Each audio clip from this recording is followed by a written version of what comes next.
Hello ಗೆಳೆಯರಿ, ನಮ್ಮ ಲಾಯಕ್ಸ್ ಪ್ರಸ್ತುತಪಡಿಸುತ್ತಿರುವ ಕನ್ನಡದಲ್ಲಿ ದೈನಂದಿನ ಸುದ್ದಿ ವಿಶ್ಲೇಷಣೆಗೆ ತಮಗೆಲ್ಲರಿಗೂ ಸ್ವಾಗತ.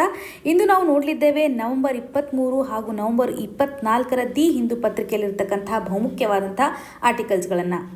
ಇವತ್ತಿನ ಚರ್ಚೆಯ ಮೊದಲನೇ ಒಂದು ಆರ್ಟಿಕಲನ್ನು ಗಮನ ಹರಿಸುವಂಥದ್ದಾದರೆ, ನಿನ್ನೆಯ ಒಂದು ನ್ಯೂಸ್ ಪೇಪರಲ್ಲೂ ಸಹ ಕಾಣ್ಬೋದು ಮತ್ತು ಇವತ್ತಿನ ಒಂದು ನ್ಯೂಸ್ ಪೇಪರಲ್ಲೂ ಮೆನ್ಷನ್ ಮಾಡಿರೋ ಪ್ರಕಾರ ಪರ್ಟಿಕ್ಯುಲರ್ಲಿ ಆರ್ಟಿಫಿಷಿಯಲ್ ಇಂಟೆಲಿಜೆನ್ಸ್ಗೆ ಸಂಬಂಧಪಟ್ಟಂತೆ ಗ್ಲೋಬಲ್ ಲೆವೆಲಲ್ಲಿ ಭಾರತದ ಒಂದು ಕನ್ಸರ್ನ್ ಯಾವ ರೀತಿಯಾಗಿ ಒಂದು ನ್ಯೂ ಇನಿಷಿಯೇಟಿವನ್ನು ತೆಗೆದುಕೊಳ್ತಾ ಇದೆ. ನಿನ್ನೆ ಇರುವಂಥ ಆರ್ಟಿಕಲಲ್ಲಿ ಹೆಲ್ತ್ ಆ್ಯಂಡ್ ಸ್ಕಿಲ್ಗೆ ಸಂಬಂಧಪಟ್ಟಂಥ ಫೋಕಸನ್ನು ಮಾಡಿದ್ದಾರೆ. ಈವನ್ ಆರ್ಟಿಫಿಷಿಯಲ್ ಇಂಟೆಲಿಜೆನ್ಸ್ಗೆ ಸಂಬಂಧಿಸಿದಂತೆ ನಾವು ಹೇಗೆ ಮಿಸ್ಯೂಸ್ ಆಗೋದನ್ನು ತಡೆಗಟ್ಟಬೇಕು, ಈ ಒಂದು ಗ್ಲೋಬಲ್ ಕಾಂಪ್ಯಾಕ್ಟನ್ನು ಯಾವ ರೀತಿಯಾಗಿ ಮಾಡಬೇಕು ಅನ್ನುವಂಥ ನಿಟ್ಟಿನಲ್ಲಿ ಮೋದಿಜಿಯವರ ಒಂದು ಕಾಲನ್ನು ಸಹ ನಾವಿಲ್ಲಿ ಎಂಫಸಿಸ್ ಮಾಡ್ತಾ ಇದ್ವಿ. ಸೊ ಈ ಒಂದು ಹಂತದಲ್ಲಿ ಗ್ಲೋಬಲ್ ಲೆವೆಲಲ್ಲಿ ಈ ಒಂದು ಆರ್ಟಿಫಿಷಿಯಲ್ ಇಂಟೆಲಿಜೆನ್ಸಿಂದ ಪರ್ಟಿಕ್ಯುಲರ್ಲಿ ಪ್ರಧಾನಮಂತ್ರಿ ಮೋದಿಜಿಯವರು ಇವಾಗ G20ನಲ್ಲಿ ನಡೀತಾ ಇರುವಂತಹ ಒಂದು ಸಮಿಟ್ ನಡಿನಲ್ಲಿ ಗ್ಲೋಬಲ್ ಪ್ಯಾಕ್ಟನ್ನು ನಾವು ಯಾವ ರೀತಿಯಾಗಿ ತರಬೇಕು ಅನ್ನುವಂತಹ ನಿಟ್ಟಿನಲ್ಲಿ ಫೋಕಸನ್ನು ಮಾಡ್ತಾ ಇದ್ದಾರೆ. ನಮ್ಮ ಒಂದು ಕೋರ್ ಪ್ರಿನ್ಸಿಪಲ್ ಅಥವಾ ಮೋದಿಜಿಯವರು ಎಂಫೋಸಿಸ್ ಮಾಡ್ತಾ ಇರುವಂತಹ ಪ್ರಿನ್ಸಿಪಲ್ಸ್ಗಳು, ಅದರಲ್ಲೂ ಆರ್ಟಿಫಿಷಿಯಲ್ ಇಂಟೆಲಿಜೆನ್ಸ್ಗೆ ಸಂಬಂಧಪಟ್ಟಂತೆ ಅಂತ ನೋಡೋದಾದರೆ ಇಲ್ಲಿ ಹ್ಯೂಮನ್ ಓವರ್ ಸೈಟ್ ಅನ್ನುವಂಥದ್ದಾಗಿ ಕಾಣ್ಬೋದು. ಅಂದರೆ ಕೋರ್ ಪ್ರಿನ್ಸಿಪಲ್ಸ್ ಅಂದರೆ ನಾವು ಯಾವ ರೀತಿಯಾಗಿ ಮನುಷ್ಯನ ಒಂದು ಬೆನಿಫಿಟ್ಗೋಸ್ಕರ ನಾವಿಲ್ಲಿ ಕನ್ಸಿಡರೇಷನನ್ನು ಮಾಡ್ತಾ ಇದ್ದೀವಿ ಅನ್ನುವಂಥದ್ದಾಗಲಿ. ಈವನ್ ಸೇಫ್ಟಿ ತುಂಬ ಇಂಪಾರ್ಟೆಂಟ್ ಅಲ್ವಾ. ಆರ್ಟಿಫಿಷಿಯಲ್ ಇಂಟೆಲಿಜೆನ್ಸಿಂದ ಯಾವುದೇ ರೀತಿಯಾದಂಥ ತೊಂದರೆ ಆಗದೇ ಇರುವಂತೆ ನಾವಿಲ್ಲಿ ನೋಡ್ಕೊಳ್ಬೇಕು ಅನ್ನುವಂಥ ಒಂದು ಆಸ್ಪೆಕ್ಟ್. ಆದರೆ ಅನದರ್ ಆಸ್ಪೆಕ್ಟ್ ಅಂದರೆ ಟ್ರಾನ್ಸ್ಪರೆನ್ಸಿ, ಇಲ್ಲಿ ನಾವು ಪಾರದರ್ಶಕತೆಯನ್ನು ತರಬೇಕು ಅನ್ನುವಂಥ ನಿಟ್ಟಿನಲ್ಲಿ. ಹಾಗೆ there are some deep fake ಆಗಿರ್ಬೋದು ಅಥವಾ ಕ್ರೈಮು, ಟೆರರ್ ಆ್ಯಕ್ಟಿವಿಟೀಸ್ಗಳು ಆರ್ಟಿಫಿಷಿಯಲ್ ಇಂಟೆಲಿಜೆನ್ಸ್ ಪ್ಲಾಟ್ಫಾರ್ಮ್ನ ಮುಖಾಂತರ ಆಗ್ತಾ ಇದೆ. ಇದಕ್ಕೆ ಸಂಬಂಧಪಟ್ಟಂಥ ಒಂದು ರೆಸ್ಟ್ರಿಕ್ಷನ್ಸನ್ನು ನಾವು ಹಾಕ್ತಾ ಇದ್ದೀವಿ ಅಂತ ಕೋರ್ ಪ್ರಿನ್ಸಿಪಲ್ ಇಲ್ಲಿ ನೋಡಿ ಅಬ್ಸರ್ವ್ ಮಾಡಿ. ಹ್ಯೂಮನ್ ಓವರ್ ಸೈಟನ್ನು ನಾವಿಲ್ಲಿ ಗಮನಿಸ್ತಾ ಇದ್ವಿ, ಮಾನವನ ಒಂದು ಬೆನಿಫಿಟ್ಗೋಸ್ಕರ. ಅಗೇನ್ ಸೇಫ್ಟಿ ಕನ್ಸರ್ನ್ ಆಧಾರದ ಮೇಲೆ ಟ್ರಾನ್ಸ್ಪರೆನ್ಸಿನ ತರುವಂಥದ್ದಾಗಲಿ ಮತ್ತು ರಿಸ್ಟ್ರಿಕ್ಷನ್ಗೆ ಸಂಬಂಧಪಟ್ಟಂತೆ ಒಂದು ಕೋರ್ ಪ್ರಿನ್ಸಿಪಲ್ಸನ್ನು ಪ್ರಪೋಸ್ ಮಾಡಿದ್ದಾರೆ ಅಂತ ಹೇಳ್ಬೋದು. ಬಿಕಾಸ್ ಆರ್ಟಿಫಿಷಿಯಲ್ ಇಂಟೆಲಿಜೆನ್ಸ್ ಅನ್ನುವಂಥದ್ದು ಇವಾಗ ಹ್ಯೂಮನ್ ಸೆಂಟ್ರಿಕ್ ಇದೆ ಅಲ್ವಾ. ನಾವು ಯಾವುದೇ ರೀತಿಯಾಗಿ ಫೈನಾನ್ಸ್ ಸೆಂಟ್ರಿಕ್ ಆಗಿ ಕನ್ಸಿಡರ್ ಮಾಡ್ಬೋದು, ಬಟ್ ಹ್ಯೂಮನ್ ಸೆಂಟ್ರಿಕ್ ಆಗಿ. ಬಿಕಾಸ್ ಇವಾಗ ನೋಡಿ ಆರ್ಟಿಫಿಷಿಯಲ್ ಇಂಟೆಲಿಜೆನ್ಸಿಂದ ಸಾಕಷ್ಟು ಹೆಲ್ಪ್ ಇದೆ. ಬೇರೆ ಬೇರೆ ಸೆಕ್ಟರಲ್ಲಿ ಕಂಪೇರ್ ಮಾಡಿದರೆ ಇವಾಗ ಇಂಡಿವಿಜುವಲ್ ಲೆವೆಲಲ್ಲಿ ಆಗಿರ್ಬೋದು, ಪಬ್ಲಿಕ್ಗೆ ಸಂಬಂಧಪಟ್ಟಂಥ ಒಂದು ಟ್ರಸ್ಟ್ ಆಗಿರ್ಬೋದು, ಇವೆಲ್ಲವೂ ಸಹ ಕಡಿಮೆ ಆಗಬೇಕು ಅಂತಂದರೆ ನಮ್ಮ ಒಂದು ಕೋರ್ ಪ್ರಿನ್ಸಿಪಲ್ಸ್ ಯಾವ ರೀತಿಯಾಗಿರಬೇಕು ಅಂತ. ಅಷ್ಟೇ ಅಲ್ಲದೆ ಭಾರತ ಒಂದು ಓಪನ್ ಸೋರ್ಸನ್ನು ಫೋಕಸ್ ಮಾಡ್ತಾ ಇದೆ. ಸೊ ಈ ಒಂದು ಇಶ್ಯೂಗೆ ಸಂಬಂಧಪಟ್ಟಂತೆ ಗ್ಲೋಬಲ್ ಲೆವೆಲಲ್ಲಿ ಒಂದು ಓಪನ್ ಸೋರ್ಸ್ ಅಥವಾ ಟ್ರಾನ್ಸ್ಪರೆನ್ಸಿಯನ್ನು ತರಬೇಕು ಅನ್ನುವಂಥ ನಿಟ್ಟಿನಲ್ಲಿ ಗ್ಲೋಬಲ್ ಲೆವೆಲಲ್ಲಿ ಈ ಒಂದು ಟೆಕ್ನಾಲಜಿ ಎಷ್ಟರ ಮಟ್ಟಿಗೆ ಯೂಸ್ ಆಗುತ್ತೆ ಅಂತ. ಇವಾಗ ನೋಡಿ ಭಾರತ ಆಲ್ರೆಡಿ ಈ ಒಂದು ಆರ್ಟಿಫಿಷಿಯಲ್ ಇಂಟೆಲಿಜೆನ್ಸ್ ಆಗಿರ್ಬೋದು ಅಥವಾ ಡಿಜಿಟಲ್ ಪ್ಲಾಟ್ಫಾರ್ಮ್ ಅಂತ ಬಂದಾಗ ಮೋದಿಯವರ ಒಂದು ಸರ್ಕಾರ ಹೆಚ್ಚು ಡಿಜಿಟಲ್ ಗವರ್ನೆನ್ಸ್ ಮೇಲೆ ಫೋಕಸನ್ನು ಮಾಡಿದೆ ಅಲ್ವಾ. ಸೊ ಅದೇ ಹಂತದಲ್ಲಿ ಇವಾಗ ಡಿಜಿಟಲ್ ಪೇಮೆಂಟ್ ಅಂತ ಗಮನ ಹರಿಸ್ಬೋದು. ಸೊ ನಮ್ಮ ಒಂದು ಡಿಜಿಟಲ್ ಪೇಮೆಂಟ್ ಎಷ್ಟು ಮಟ್ಟಿಗೆ ಸಕ್ಸಸ್ಫುಲ್ ಇದೆ ಅಂತ ನೋಡುವಂಥದ್ದಾದರೆ ಈವನ್ ಇವತ್ತು ಎಳ್ನೀರು ಮಾರ್ತಕ್ಕಂತಹ ವ್ಯಕ್ತಿ ಅಥವಾ ಇವನ್ ಸ್ಟ್ರೀಟ್ ವೆಂಡರ್ಸ್ಗಳು ಏನಿರ್ತಲ್ಲ ಅವರು ಸಹ QR ಕೋಡನ್ನು ಯಾವುದೇ ರೀತಿಯಂಥ ಭಯವಿಲ್ಲದೆ ಯೂಸ್ ಮಾಡ್ತಾರೆ ಅಂತಲೇ ಗಮನಿಸ್ಬೋದು ಅಷ್ಟರ ಮಟ್ಟಿಗೆ. ಅಷ್ಟೇ ಅಲ್ಲದೆ ಭಾರತದ ಒಂದು ಸಕ್ಸಸ್ಸನ್ನು ಸಹ ಈ ಒಂದು ಡಿಜಿಟಲ್ ಪೇಮೆಂಟ್ಗೆ ರಿಲೇಟೆಡ್ ಇರುವಂತೆಯೂ ಸಹ ತಾವು ಅಡಾಪ್ಟ್ ಮಾಡ್ಕೊಳ್ಳಿಕ್ಕೆ ಮುಂದಾಗಿರುವಂಥ ಎಕ್ಸಾಂಪಲ್ಸನ್ನು ನಾವು ಕಾಣಬಹುದು. ಇದರೊಂದಿಗೆ ನಾವು ಸ್ಪೇಸ್ ಟೆಕ್ನಾಲಜಿಯನ್ನು ಸಹ ಎನ್ಹಾನ್ಸ್ ಮಾಡಿದ್ದೀವಿ ಅನ್ನುವಂಥದ್ದಾಗಲಿ, ಆರ್ಟಿಫಿಷಿಯಲ್ ಇಂಟೆಲಿಜೆನ್ಸ್ಗೆ ಸಂಬಂಧಪಟ್ಟಂಥ ಸೊಲ್ಯೂಷನ್ಸನ್ನು ಫೈಂಡ್ ಔಟ್ ಮಾಡ್ತಾ ಇದ್ವಿ. ಅಂದರೆ ಭಾರತದ ಒಂದು ಸಕ್ಸಸ್ಸನ್ನು ಇಲ್ಲಿ ಎಂಫೋಸಿಸ್ ಮಾಡ್ತಾ ಇದ್ದಾರೆ ಮೋದಿಜಿಯವರು. ಸೊ ಹಾಗಾಗಿ ಈ ಒಂದು ಕಂಪ್ಯೂಟಿಂಗ್ ಕೆಪಾಸಿಟಿಗೆ ಸಂಬಂಧಪಟ್ಟಂತೆ ನಾವು ನೋಡುವಂಥದ್ದಾದರೆ ಈ ಒಂದು ಆರ್ಟಿಫಿಷಿಯಲ್ ಇಂಟೆಲಿಜೆನ್ಸ್ ಏನಿದೆ ಅಲ್ಲ, ನಾವು ಕೇವಲ ಹ್ಯೂಮನ್ ಸೆಂಟ್ರಿಕ್ ಅಂತ ಕನ್ಸಿಡರ್ ಮಾಡಬೇಕು ಅಂತ ಹೇಳಿದ್ವಲ್ಲ. ಸೊ ಇಲ್ಲಿ ನಾವು ಏನು ಮಾಡಬೇಕಾಗಿದೆ, ಒಂದು ಡೆಮೋಕ್ರಟೈಸೇಷನನ್ನು ತರಬೇಕು, ಎಲ್ಲರಿಗೂ ಸಹ ಎಕ್ಸೆಸ್ ಇರುವಂತೆ. ಆರ್ಟಿಫಿಷಿಯಲ್ ಇಂಟೆಲಿಜೆನ್ಸ್ಗೆ ಸಂಬಂಧಪಟ್ಟಂತೆ ಭಾರತ ಬರುವಂತಹ ಫೆಬ್ರವರಿ 2026 ಒಂದು ಸಮಿಟನ್ನು ಹೋಸ್ಟ್ ಮಾಡಲಿದೆ. ಸೊ ಭಾರತದ ಒಂದು ಮೋಟೋ ಏನಿದೆ ಅಂತಂದರೆ ವೆಲ್ಫೇರ್ ಫಾರ್ ಆಲ್ ಅನ್ನುವಂಥದ್ದನ್ನು ನಾವು ಗಮನ ಹರಿಸ್ಬೋದು. ಸೊ ಎಲ್ಲರಿಗೂ ಸಹ ಒಳ್ಳೆಯದಾಗಲಿ ಅನ್ನೋದೇ ಭಾರತದ ಒಂದು intention. So welfare for all ಅನ್ನುವಂಥ ಒಂದು ನಿಟ್ಟಿನಲ್ಲಿ ಭಾರತ ಈ ಒಂದು ಸಮಿಟಲ್ಲಿ ಆರ್ಟಿಫಿಷಿಯಲ್ ಇಂಟೆಲಿಜೆನ್ಸ್ನ ಒಂದು ಇಂಪ್ಯಾಕ್ಟ್ನ ಆಧಾರದ ಮೇಲೆ ಹೋಸ್ಟ್ ಮಾಡಲಿದೆ ಅಂತ ನಾವು ಗಮನ ಹರಿಸ್ಬೋದು. ಪರ್ಟಿಕ್ಯುಲರ್ಲಿ ಇಲ್ಲಿ ಏನಾಗುತ್ತೆ ಅಂದರೆ, ಒಂದು ಭಾರತದಲ್ಲಿ ಪಾಪ್ಯುಲೇಷನ್ ಜಾಸ್ತಿ ಇದೆ, ನಿಮಗೆಲ್ಲ ಗೊತ್ತು. ಅದರಲ್ಲಿ ವರ್ಕಿಂಗ್ ಏಜ್ ಪಾಪ್ಯುಲೇಷನ್ ಅನ್ನುವಂಥದ್ದು ತುಂಬ ಇದೆ ಅನ್ನುವಂಥದ್ದನ್ನು ನಾವು ಗಮನ ಹರಿಸ್ಬೋದು. ಇಲ್ಲಿ ಮೋರ್ ಕೆಪ್ಯಾಬಲ್ ಇರುವಂತಹ ಜನರಿದೆ, ರಿಸೋರ್ಸಸ್ಗಳಿದೆ, ಸ್ಕಿಲ್ ಸೆಟ್ ಇರ್ತಕ್ಕಂಥ ಜನರು ಇದ್ದಾರೆ. ಬಟ್ ಅವ್ರಿಗೆ ಬೇಕಾಗುವಂಥ ಒಂದು ಪ್ಲ್ಯಾಟ್ಫಾರ್ಮ್ ಸಿಗ್ತಾ ಇಲ್ಲ. ಮುಂದಿನ ಒಂದು ಕೆಪ್ಯಾಬಿಲಿಟೀಸನ್ನು ಎನ್ಹಾನ್ಸ್ ಮಾಡಬೇಕು ಅಂತಂದರೆ ಇವತ್ತೇನು ಒಂದು ಜಾಬ್ ಇದೆಯಲ್ಲ ಅದಕ್ಕೆ ಬೇಕಾಗಿರುವಂಥ ಒಂದು ಕರಕುಶಲತೆಯನ್ನು ಅಥವಾ ಸ್ಕಿಲ್ಸನ್ನು ಪ್ರೊವೈಡ್ ಮಾಡಬೇಕು ಅನ್ನುವಂಥದ್ದಲ್ಲಿ. ಇಲ್ಲಿ ನೋಡಿ ಟ್ಯಾಲೆಂಟ್ಸ್ಗಳ ಒಂದು ಮೊಬಿಲಿಟಿ ಆಗಲಿಕ್ಕೂ ಸಹ G20 ಪ್ಲ್ಯಾಟ್ಫಾರ್ಮ್ನಲ್ಲಿ ಮೋದಿಜಿಯವರು ಪುಷ್ ಮಾಡ್ತಾ ಇರೋದನ್ನು ನಾವಿಲ್ಲಿ ಗಮನ ಹರಿಸ್ಬೋದು. ಸೊ ಪರ್ಟಿಕ್ಯುಲರ್ಲಿ ಭಾರತದಲ್ಲಿರುವಂಥ ಒಂದು ಸ್ಥಿತಿಗತಿಯನ್ನು ಸಹ ಇಲ್ಲಿ ಎಂಫಸಿಸ್ ಮಾಡ್ತಾ ಇದ್ದಾರೆ ಅಂತ ನಾವು ನೋಡ್ತಾ ಇದ್ದೀವಿ. ಅದೇ ಅಲ್ಲದೆ ಇವರು ಹೈಲೈಟ್ ಮಾಡ್ತಿರೋ ಪ್ರಕಾರ ಮೋದಿಜಿಯವರು ಏನು ಮಾಡ್ತಾ ಇದ್ದಾರೆ ಅಂದರೆ ಗ್ಲೋಬಲ್ ಡೆವಲಪ್ಮೆಂಟ್ ಇಂಡಿಕೇಟರ್ಸನ್ನು ಇಲ್ಲಿ ಹೈಲೈಟ್ ಮಾಡ್ತಾ ಇದ್ದಾರೆ. ಫಾರ್ ಎಕ್ಸಾಂಪಲ್ ಇವಾಗ ನೋಡಿ, ಯಾವುದೇ ಒಂದು ಗ್ರೋತ್ ಪ್ಯಾರಾಮೀಟರ್ ಅಂತ ನಾವು ಕನ್ಸಿಡರ್ ಮಾಡಬೇಕು ಅಂತಂದರೆ ಎಕ್ಸ್ಪ್ಲಾಯ್ಟೇಷನ್ ಜಾಸ್ತಿ ಮಾಡಬಾರ್ದು. ಅದರಲ್ಲೂ ನೇಚರ್ಗೆ ಸಂಬಂಧಿಸಿದಂತೆ ಲಿಂಕನ್ನು ಇವರು ಟ್ರೈ ಮಾಡ್ತಾ ಇದ್ದಾರೆ ಹೇಳಲಿಕ್ಕೆ. ಪರ್ಟಿಕ್ಯುಲರ್ಲಿ ಇವಾಗ ನೇಚರನ್ನು ಓವರ್ ಎಕ್ಸ್ಪ್ಲಾಯ್ಟೇಷನ್ ಮಾಡ್ತಾ ಇದ್ದೀವಿ. ಸೊ ಇದರಿಂದ ನಮ್ಮ ಒಂದು ಗ್ರೋತ್ ಆಗೋದಿಲ್ಲ. ಬಿಕಾಸ್ ಇವಾಗ ನೋಡಿ ಗ್ರೋತ್ ಅಂತ ಬಂದಾಗ ಎಲ್ಲ ಸೆಕ್ಷನ್ ಆಫ್ ದ ಪೀಪಲನ್ನು ಸಹ ನಾವು ಇಲ್ಲಿ ಕನ್ಸಿಡರ್ ಮಾಡಬೇಕು. There are 2 parameters Modi focus ಮಾಡಿರೋ ಪ್ರಕಾರ. ಇವು ಈ ರೀತಿಯಾದಂಥ ಡೈಮೆನ್ಷನ್ಸನ್ನು ನೀವು ಆನ್ಸರ್ಲಿ ಈಸಿಯಾಗಿ ಯೂಸ್ ಮಾಡ್ಕೋಬೋದು. ಅವ್ರು ಏನು ಹೇಳ್ತಾ ಇದ್ದಾರೆ ಅಂದರೆ, ಜನರಲಿ ನಾವು ಗ್ರೋತನ್ನು ಕಾಣಬೇಕು ಅಂತಂದರೆ ಪರ್ಟಿಕ್ಯುಲರ್ ಪ್ಯಾರಾಮೀಟರ್ಸ್ ಪ್ರಸ್ತುತವಾಗಿ ಏನಿದೆ ಅಂತಂದರೆ ನೇಚರನ್ನು ಓವರ್ ಎಕ್ಸ್ಪ್ಲಾಟೇಷನ್ ಮಾಡಬಾರ್ದು ಅಂತ ಅವ್ರು ಹೇಳ್ತಾ ಇದ್ದಾರೆ. ಜೊತೆಗೆ ಎಲ್ಲ ಒಂದು ಜನರನ್ನು ಇನ್ಕ್ಲೂಡ್ ಮಾಡಬೇಕು. ಆಲ್ ಸೆಕ್ಷನ್ ಆಫ್ ಪಾಪ್ಯುಲೇಷನ್ ಏನಿದೆ ಅದನ್ನು ಇನ್ಕ್ಲೂಡ್ ಮಾಡೋದ್ರ ಮುಖಾಂತರ ಎಕ್ಸ್ಕ್ಲೂಷನ್ ಮಾಡಬಾರ್ದು. ಯಾರಿಗೂ ಎಕ್ಸ್ಕ್ಲೂಷನ್ ಮಾಡದೆ ಅವ್ರು ಬೇಕಾಗುವಂಥ ಒಂದು ಫೆಸಿಲಿಟೀಸ್ ಆಗಿರ್ಬೋದು ಅಥವಾ ಅವ್ರಿಗೆ ಬೇಕಾಗಿರ್ತಕ್ಕಂಥ ಒಂದು ಪ್ಲ್ಯಾಟ್ಫಾರ್ಮನ್ನು ಒದಗಿಸೋದು ಇಂಪಾರ್ಟೆಂಟು. ಇದರಿಂದ ನಾವು ಹ್ಯುಮ್ಯಾನಿಸಮನ್ನು ನಾವು ಕನ್ಸಿಡರ್ ಮಾಡಬೇಕು. ಒಂದು ಫಿಲಾಸಫಿಕಲ್ ಗೈಡಿಂಗನ್ನು ಇಲ್ಲಿ ಕನ್ಸಿಡರ್ ಮಾಡ್ತಾರೆ. ಇಂಟಿಗ್ರಲ್ ಹ್ಯುಮ್ಯಾನಿಸಮನ್ನು ಇಲ್ಲಿ ಎಂಫಸಿಸ್ ಮಾಡ್ತಾ ಇದ್ದಾರೆ ಅಂತಲೇ ಹೇಳ್ಬೋದು. ಇದರೊಂದಿಗೆ ಭಾರತ ಬೇರೆ ಬೇರೆ ರಾಷ್ಟ್ರದೊಂದಿಗೆ ಕೆಲವೊಂದಿಷ್ಟು ಇನಿಷಿಯೇಟಿವ್ಸನ್ನು ತೆಗೆದುಕೊಂಡಿದ್ದಾರೆ. ಫಾರ್ ಎಕ್ಸಾಂಪಲ್ ಇವಾಗ ನೋಡಿ, ಆಸ್ಟ್ರೇಲಿಯಾ ಮತ್ತು ಕೆನಡಾಗೆ ಸಂಬಂಧಪಟ್ಟಂತಹ ಇನಿಷಿಯೇಟಿವನ್ನು ತೆಗೆದುಕೊಳ್ಳುವಂಥದ್ದಾದರೆ ಟೆಕ್ನಾಲಜಿ ಪಾರ್ಟ್ನರ್ಶಿಪ್ಪನ್ನು Australia, Canada, India technology partnership ನಡೆಯಲ್ಲಿ clean energy, artificial intelligence development ಆಗಿರ್ಬೋದು, ಸಪ್ಲೈ ಚೈನ್ಗೆ ಸಂಬಂಧಪಟ್ಟಂತೆ ಅಥವಾ ಕ್ರಿಟಿಕಲ್ ಆ್ಯಂಡ್ ಎಮರ್ಜಿಂಗ್ ಟೆಕ್ನಾಲಜಿಯ ಒಂದು ಇಶ್ಯೂಸ್ಗಳಿರುತ್ತೆ, ಇದನ್ನೆಲ್ಲ ಅಡ್ರೆಸ್ ಮಾಡಲಿಕ್ಕೂ ಸಹ ಇನಿಷಿಯೇಟಿವ್ಸನ್ನು ಅನೌನ್ಸ್ ಮಾಡಿರುವಂಥದ್ದಾಗಲಿ ನಾವು ನೋಡ್ಬೋದು. ಈವನ್ G20ಗೆ ಸಂಬಂಧಪಟ್ಟಂತೆಯೂ ನಾವು ಗಮನಿಸುವಂಥದ್ದಾದರೆ ಇಲ್ಲಿ ಆಫ್ರಿಕಾಗೆ ರಿಲೇಟೆಡ್ ಇರುವಂತೆ ಅದರಲ್ಲೂ ಭಾರತ ಅವರು ಏನು ಮಾಡ್ತಾ ಇದ್ದಾರೆ ಅಂದರೆ 1 ಮಿಲಿಯನ್ ಆಫ್ರಿಕನ್ಸ್ಗೆ ಬೇಕಾಗುವಂಥ ಒಂದು ಸ್ಕಿಲ್ ಡೆವಲಪ್ಮೆಂಟ್ ಟ್ರೈನಿಂಗನ್ನು ಮಾಡಲಿಕ್ಕೆ ಮುಂದಾಗ್ತಾ ಇರುವಂಥದ್ದು. ಅಂದರೆ ಗ್ಲೋಬಲ್ ಲೆವೆಲಲ್ಲಿ ಭಾರತ ಹೇಗೆ ಬೇರೆ ಒಂದು ರಾಷ್ಟ್ರದೊಂದಿಗೆ ಕೊಲ್ಯಾಬ್ರೇಷನನ್ನು ಮಾಡ್ತಾ ಇದೆ, ಹೇಗೆ ಒಂದು ಹ್ಯುಮ್ಯಾನಿಸಮನ್ನು ಅಥವಾ ವೆಲ್ಫೇರ್ ಫಾರ್ ಆಲ್ ಅನ್ನುವಂಥ ಒಂದು ಕಂಟೆಕ್ಸ್ಟನ್ನು ಅಡ್ರೆಸ್ ಮಾಡ್ತಾ ಇದೆ, ಹೆಲ್ತ್ ಕೇರ್ ರೆಸ್ಪಾನ್ಸನ್ನು ಸಹ ಭಾರತ ಕೊಡ್ತಾ ಇರುವಂಥದ್ದನ್ನು ನಾವು ಇಲ್ಲಿ ಗಮನಿಸ್ಬೋದು. ಇವ್ರು ಹೇಳ್ತಾ ಇದ್ದಾರೆ ನಾವು ಎಷ್ಟು ಮಟ್ಟಿಗೆ ಸ್ಟ್ರಾಂಗ್ ಇದ್ದೇವೆ, ಈವನ್ ಡ್ರಗ್ ಟೆರರಿಸಮ್ಗೆ ಸಂಬಂಧಿಸಿದಂತನೂ ಸಹ ಫೋಕಸನ್ನು ಮಾಡ್ತಾ ಇದ್ದೇವೆ. ಟೆರರ್ ರಿಲೇಟೆಡ್ ಇರ್ತಕ್ಕಂಥ ಆಸ್ಪೆಕ್ಟ್ಸ್ ಇದೆ. ಗ್ಲೋಬಲ್ ಲೆವೆಲಲ್ಲಿ ಹೆಲ್ತ್ ಕೇರ್ಗೆ ಸಂಬಂಧಪಟ್ಟಂಥ ರೆಸ್ಪಾನ್ಸನ್ನು ಕೊಡ್ತಾ ಇದೆ, ಸ್ಕಿಲ್ಲನ್ನು ಸಹ ಪ್ರೊವೈಡ್ ಮಾಡ್ತಾ ಇದೆ, ಕ್ಲೈಮೇಟ್ ಸಂಬಂಧಪಟ್ಟಂಥ ಮಿಟಿಗೇಷನ್ಸನ್ನು ಮಾಡ್ತಾ ಇದೆ. ಇವೆಲ್ಲನೂ ನಾವು ಅಬ್ಸರ್ವ್ ಮಾಡ್ಬೋದು. ಭಾರತ ಇವತ್ತು ಹೇಗೆ ಬೇರೆ ಬೇರೆ ರಾಷ್ಟ್ರದೊಂದಿಗೆ ಒಂದು ಡಿಪ್ಲೊಮೆಟಿಕ್ ಟಾಕನ್ನು ಸಹ ಮಾಡ್ತಾ ಇದೆ ಅನ್ನುವಂಥದ್ದನ್ನು ಗಮನ ಹರಿಸ್ತಾ ಇದ್ದೀವಿ. ಪರ್ಟಿಕ್ಯುಲರ್ಲಿ ಇವಾಗ US ಪ್ರೆಸಿಡೆಂಟ್ ಅವರು ಹೇಗೆ ಕೆಲವೊಂದಿಷ್ಟು ಇಶ್ಯೂಸಲ್ಲಿ ಬಂದಾಗ ಬೈಕಾಟ್ ಮಾಡ್ತಾರೆ, ಇವುಗಳನ್ನೆಲ್ಲೂ ಸಹ ಅಡ್ರೆಸ್ ಮಾಡ್ತಾ ಇದ್ದಾರೆ. Political angle is not important for us, but the thing is Bharat ಯಾವ ರೀತಿಯಾಗಿ ತನ್ನ ಒಂದು ಇಂಟರ್ನಲ್ ಇಶ್ಯೂಸನ್ನು ಹೋಗಲಾಡಿಸೋದ್ರೊಂದಿಗೂ ಬೇರೆ ಒಂದು ರಾಷ್ಟ್ರಕ್ಕೆ ಅಸಿಸ್ಟೆನ್ಸನ್ನು ಕೊಡ್ತಾ ಇದೆ. ಗ್ಲೋಬಲ್ ಲೆವೆಲಲ್ಲೂ ಸಹ ತನ್ನ ಒಂದು ಪ್ರತಿಬಿಂಬವನ್ನು ತೋರಿಸಲಿಕ್ಕೆ ಮುಂದಾಗ್ತಾ ಇದೆ. ಅದರಲ್ಲೂ ಆರ್ಟಿಫಿಷಿಯಲ್ ಇಂಟೆಲಿಜೆನ್ಸ್ಗೆ ಸಂಬಂಧಪಟ್ಟಂತೆ ಅನ್ನುವಂಥ ಕ್ಲಾರಿಟಿ ನಮಗೆ ಇಲ್ಲಿ ಇಂಪಾರ್ಟೆಂಟ್ ಆಗುತ್ತೆ. ಇನ್ನು ಮುಂದಿನ ಆರ್ಟಿಕಲ್ COP30ಗೆ ಸಂಬಂಧಪಟ್ಟಂತಹ ಒಂದು ರೋಡ್ ಮ್ಯಾಪನ್ನು ಯಾವ ರೀತಿಯಾಗಿ ಕನ್ಸಿಡರ್ ಮಾಡ್ತಾರೆ, ಫೈನಲ್ ಟೆಕ್ಸ್ಟ್ ಯಾವ ರೀತಿಯಾಗಿದೆ. GS ಪೇಪರ್ 3 ನಡಿನಲ್ಲಿ ಬಹುಮುಖ್ಯವಾಗಿ ಎನ್ವಿರಾನ್ಮೆಂಟ್ ಸೆಕ್ಷನ್ಗೆ ಸಂಬಂಧಪಟ್ಟಂತೆ ಅದರಲ್ಲೂ ಕ್ಲೈಮೇಟ್ ಚೇಂಜ್ ರಿಲೇಟೆಡ್ ಇರತಕ್ಕಂತಹ ಗ್ಲೋಬಲ್ ಲೆವೆಲ್ ನೆಗೋಷಿಯೇಷನ್ ತುಂಬ ಇಂಪಾರ್ಟೆಂಟ್ ಇರೋದ್ರಿಂದ ಇಲ್ಲಿ ನಾವು ಎಕ್ಸಾಮಿನೇಷನ್ ಪರ್ಸ್ಪೆಕ್ಟಿವಲ್ಲಿ ಪ್ರಿಲಿಮ್ಸ್ ಹಾಗೂ ಮೇನ್ಸ್ ಎರಡಕ್ಕೂ ಇಂಪಾರ್ಟೆಂಟ್ ಇರುವಂತಹ ಆರ್ಟಿಕಲ್ ಅಂತಲೇ ಗಮನ ಹರಿಸ್ಬೋದು. ಇಲ್ಲಿ ಫೈನಲ್ ಆಗಿರುವಂಥ ಒಂದು ಕನ್ಸೆನ್ಶುವಲ್ ಟೆಕ್ಸ್ಟ್ ಅಬೌಟ್ COP30 ಅಂದರೆ ಎಲ್ಲರೂ ಸೇರಿ ಒಪ್ಪಂದವನ್ನು ಪಡೆದಿರ್ತಕ್ಕಂಥ ಒಂದು ಫೈನಲ್ ಟೆಕ್ಸ್ಟ್ ಅಂತಲೇ ಹೇಳ್ಬೋದು. ಯಾವ ರೀತಿಯಾದಂಥ ಇಶ್ಯೂಸನ್ನು ಅಡ್ರೆಸ್ ಮಾಡಲಿಕ್ಕೆ ಅವರು ಮುಂದಾಗಿದ್ದಾರೆ ಅನ್ನುವಂಥದ್ದನ್ನೇ ನಾವಿಲ್ಲಿ ಗಮನ ಹರಿಸ್ಬೋದು. ಒಂದು ಬ್ರೆಜಿಲ್ನ ಟರ್ಮನ್ನು ನಾವಿಲ್ಲಿ ಗಮನ ಹರಿಸ್ಬೋದು. ಮುಟಿರೋ ಅಂತ ಮೆನ್ಷನ್ ಮಾಡಿದ್ದಾರೆ, ಅಂದರೆ ಕಮ್ಮಿಂಗ್ ಟುಗೆದರ್ ಅಂತ. ಇಲ್ಲಿ ಒಂದು ಬ್ರೆಜಿಲ್ನ ಟರ್ಮ್ನ ಆಧಾರದ ಮೇಲೆ ಕಲೆಕ್ಟಿವ್ ಆ್ಯಕ್ಷನ್ಸನ್ನು ತೆಗೆದುಕೊಳ್ಬೇಕು ಅಥವಾ ಕಮ್ಮಿಂಗ್ ಟುಗೆದರ್ ಅನ್ನುವಂಥ ಒಂದು ಆಸ್ಪೆಕ್ಟನ್ನು ಅಡ್ರೆಸ್ ಮಾಡಿದ್ದಾರೆ. ಹಾಗಾಗಿ ಜನರಲಿ ನಿಮಗೇನಾದರೂ ಕೇಳಿದರೆ ಮುಟಿರೋ ಅಗ್ರಿಮೆಂಟ್ ಅಂತಂದರೆ ನೀವು COP30 ಅಂತ ತಿಳಿದುಕೊಳ್ಬೇಕು. ಸಮ್ಟೈಮ್ಸ್ ಕೇಳುವಂಥ ಒಂದು ಸಾಧ್ಯತೆ ಇರುತ್ತೆ. ಇದು ಬ್ರೆಜಿಲ್ನ ಟರ್ಮ್, ಆ್ಯಕ್ಚುಲಿ ಮುಟಿರೋ ಅಂತಕ್ಕಂಥ ಒಂದು ಅಗ್ರಿಮೆಂಟ್.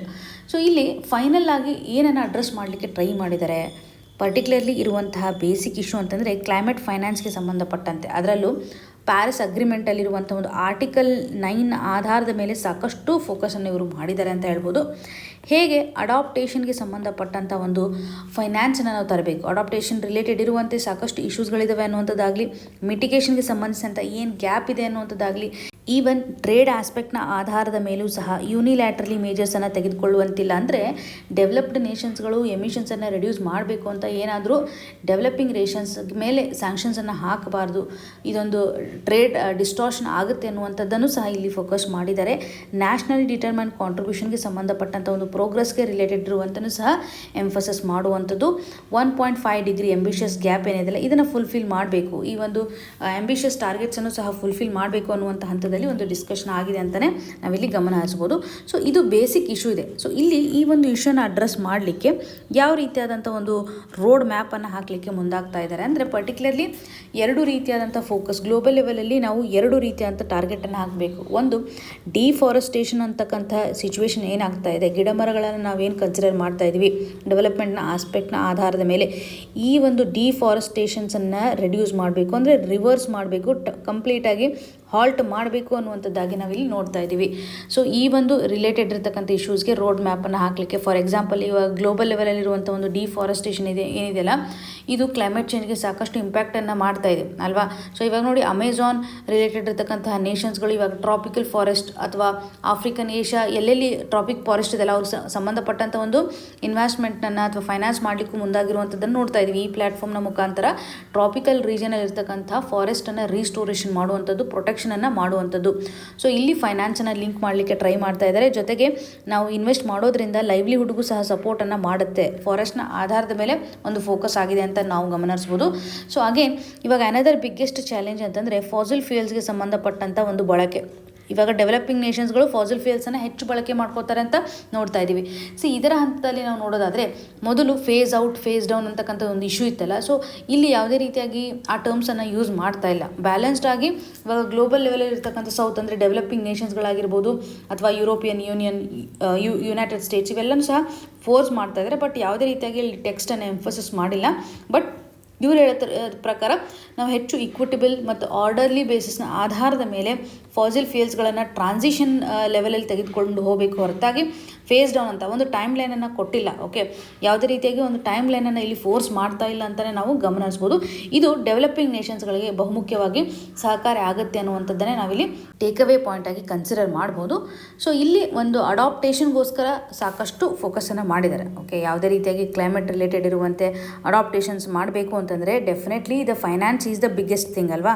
ಸೊ ಫೈನಾನ್ಸನ್ನು ಫೋಕಸ್ ಮಾಡುವಂಥ ಹಂತದಲ್ಲಿ 2035ನ ಒಂದು ಟಾರ್ಗೆಟನ್ನು ಹಾಕ್ಕೊಂಡಿದ್ದಾರೆ. ಸೊ ಪರ್ಟಿಕ್ಯುಲರ್ಲಿ ಅಂದರೆ ನಾವು ಇವಾಗ ಏನು ಮಾಡ್ತಾ ಇದ್ದೀವಿ, ಫೈನಾನ್ಸ್ ರಿಲೇಟೆಡ್ ಇರ್ತಕ್ಕಂಥ ಆ ಒಂದು ಫೈನಾನ್ಸನ್ನು ಹೆಚ್ಚು ನಾವು ಅಡಾಪ್ಟೇಷನ್ಸ್ಗೆ ಹಾಕೋಬೇಕು, ಟ್ರಿಪಲ್ ಅಡಾಪ್ಟೇಷನ್ಸನ್ನು ತರಬೇಕು. ಸೊ ಆ ಒಂದು ಹಂತದಲ್ಲಿ ನೋಡಿ, ಇವಾಗ ಅಗ್ರಿಕಲ್ಚರ್ ರಿಲೇಟೆಡ್ ಇರ್ತಕ್ಕಂಥ ಒಂದು ರೆಸಿಲಿಯನ್ಸನ್ನು ತರುವಂಥದ್ದಾಗಲಿ, ಅದರಲ್ಲೂ ಕ್ಲೈಮೇಟ್ ಚೇಂಜ್ಗೆ ಸಂಬಂಧಪಟ್ಟಂಥ ಒಂದು ಇನ್ಫ್ರಾಸ್ಟ್ರಕ್ಚರ್ನ ತರಬೇಕಲ್ಲ. ಕ್ಲೈಮೇಟಲ್ಲಿ ಬದಲಾವಣೆ ಆಗ್ತಾಯಿದೆ, ಅದನ್ನು ಹೋಗಲಾಡಿಸ್ಲಿಕ್ಕೆ ನಾವು ಯಾವ ರೀತಿಯಾಗಿ ಮಾಡ್ತೇವೆ ಅದೇ ರೀತಿಯಾಗಿ ಒಂದು ಪುವರ್ ಇನ್ಫ್ರಾಸ್ಟ್ರಕ್ಚರ್ ಇರುತ್ತೆ. ಆ ಒಂದು ಕ್ಲೈಮೇಟ್ ಮಿಟಿಗೇಷನ್ ರಿಲೇಟೆಡ್ ಇರತಕ್ಕಂಥೂ ಸಹ ಇನ್ಫ್ರಾಸ್ಟ್ರಕ್ಚರ್ ಅಡಾಪ್ಟೇಷನ್ಸ್ಗೆ ಸಂಬಂಧಿಸಿದಂತೆ ವಾಟರ್ ಸಿಸ್ಟಮಲ್ಲಿ ಬದಲಾವಣೆ ಮಾಡುವಂಥದ್ದಾಗಲಿ, ಕೋಸ್ಟಲ್ ಏರಿಯಾದಲ್ಲಿ ಒಂದು ಪ್ರೊಟೆಕ್ಷನ್ಸನ್ನು ಮಾಡುವಂಥದ್ದಾಗಲಿ. ಸೊ ಈ ರೀತಿಯಾದಂಥ ಒಂದು ಬದಲಾವಣೆಯನ್ನು ಮಾಡಬೇಕು ಅಂದರೆ ಫೋಕಸ್ ಏರಿಯಾ.